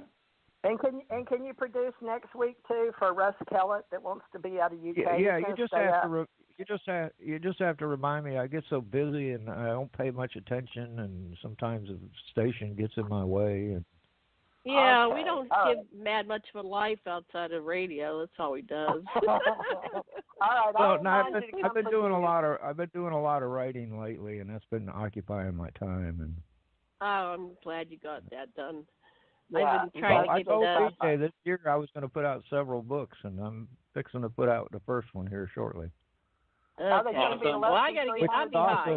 get which is also going to be on audio at the same time. So. Cool. Are you doing all the voices, or you got people helping you? Oh no, I got my wife's doing the other voice, and I'm doing the narrative, and I have another voice for the main character. Cool. I'm so impressed. You're coming so far. I sent you the first 5 chapters. You didn't listen to it? Not yet. It's not that I didn't want to. It's just I've had some issues with my personal 3D family. You don't want to hear about it. Me and Janet calls me just about every day. I'd say at least 2 times a day. So she's sort of aware of it, but it's been very busy. But I love you, Amanda. And Dan's got to learn more. But Dan, we've been together 7 years, so welcome to the club. And you're welcome to join us. But I just want to do some more stuff, Dan, besides, this. But Janet must have had a bunch of stuff you wanted to play with today, so we can play with him tomorrow. Janet, send me his Q&A. I sent it. It's up there on. I posted it. I always do what we agree to. So I got it up before I went to bed last night. I was tired. It's on Aquarian Radio. It's all there. There's pictures. You just have to go look. Everything's there. You said you had a list of things to go over. I heard you say it on the radio tonight. I put it on the website on aquarianradio.com, and we didn't cover a tenth of it, so we can just use the same page.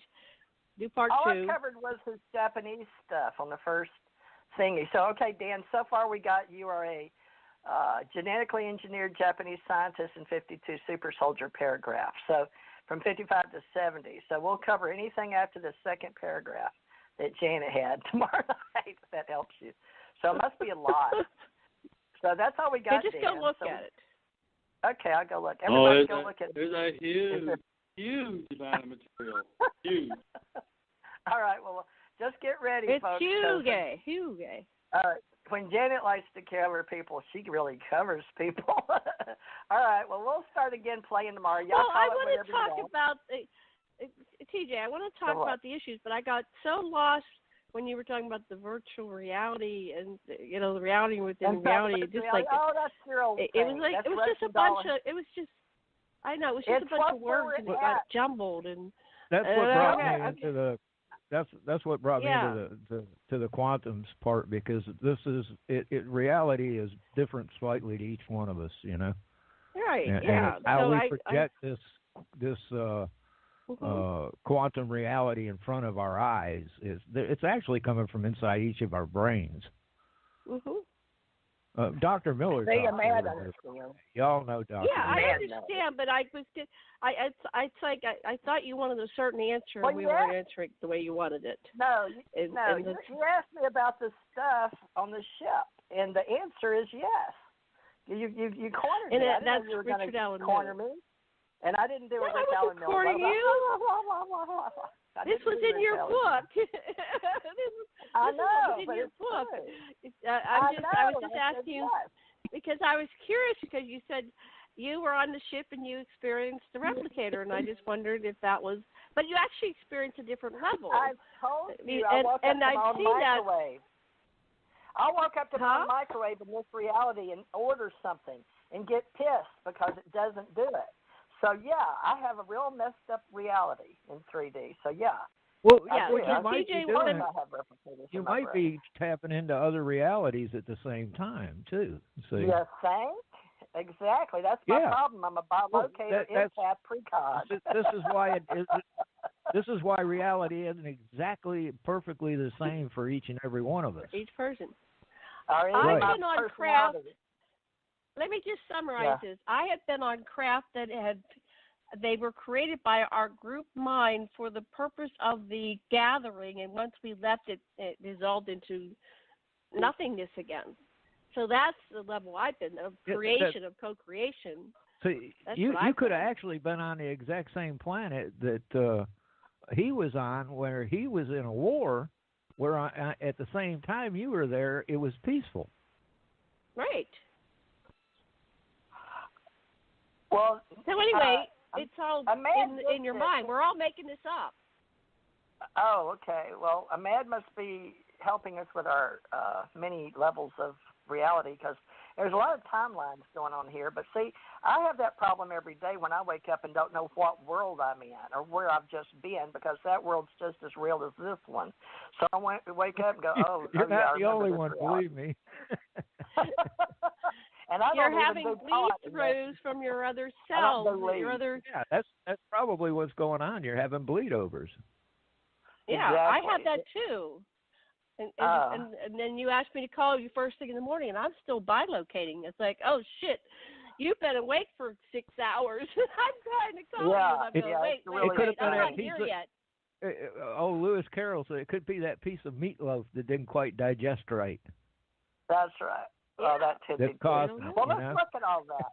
Hey, Dan can maybe talk virtual reality, but Dan, you can talk various levels, because I know if you can go to the 8s with your girlfriend Marcia or whatever she is, Lockheed, you can play with me and Ahmad and doing it. No, she's not his girlfriend. She's not his girlfriend. No, it's just Marilyn, what's her name? No, she's a real person that's out there going, why are they evoking my name? I'm a straight person in the real world, and I have a job, and I make over $1 million, $2 million, $3 million a year. She's a real person. Oh. Look her up. She's not affected by us. She's not in my reality, probably. So. Right, Dan? Go ahead, Dan. Marilyn Houston, yes. That's Great not your physicist, girlfriend? yes. No. I've never met Marilyn. I've never met Marilyn Houston. I've never met her. I know what she did because I'm a physicist in this timeline. I know what she did in the secret space program. I know she's leading. There's a committee that rules the secret space program. It's 200 people. She leads the women's faction and the most progressive faction in that group.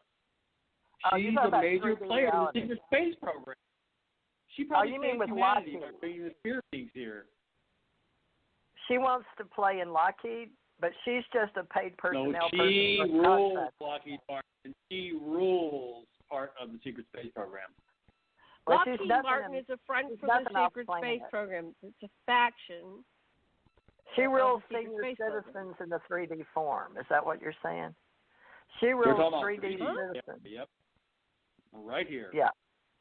Yeah. So she's just, well, not everybody if you live in other locations. The science of citizenship. So are you going to work for them? Is that Lockheed? You like Lockheed Martin? No. No. If I'm working, it'll be NASA or U.S. Space Command, but it'll also be private companies in the private sector that are going to be bringing out this technology to humanity. Private companies that... Yeah, we rent out our Cape Canaveral in over here, right? So to contractors to put stuff in space. So yeah, I'll be an independent contractor for NASA and U.S. Space Command. Okay, well, good. Maybe we'll get to meet here in Florida. Maybe you can come down or something. We'll have to see.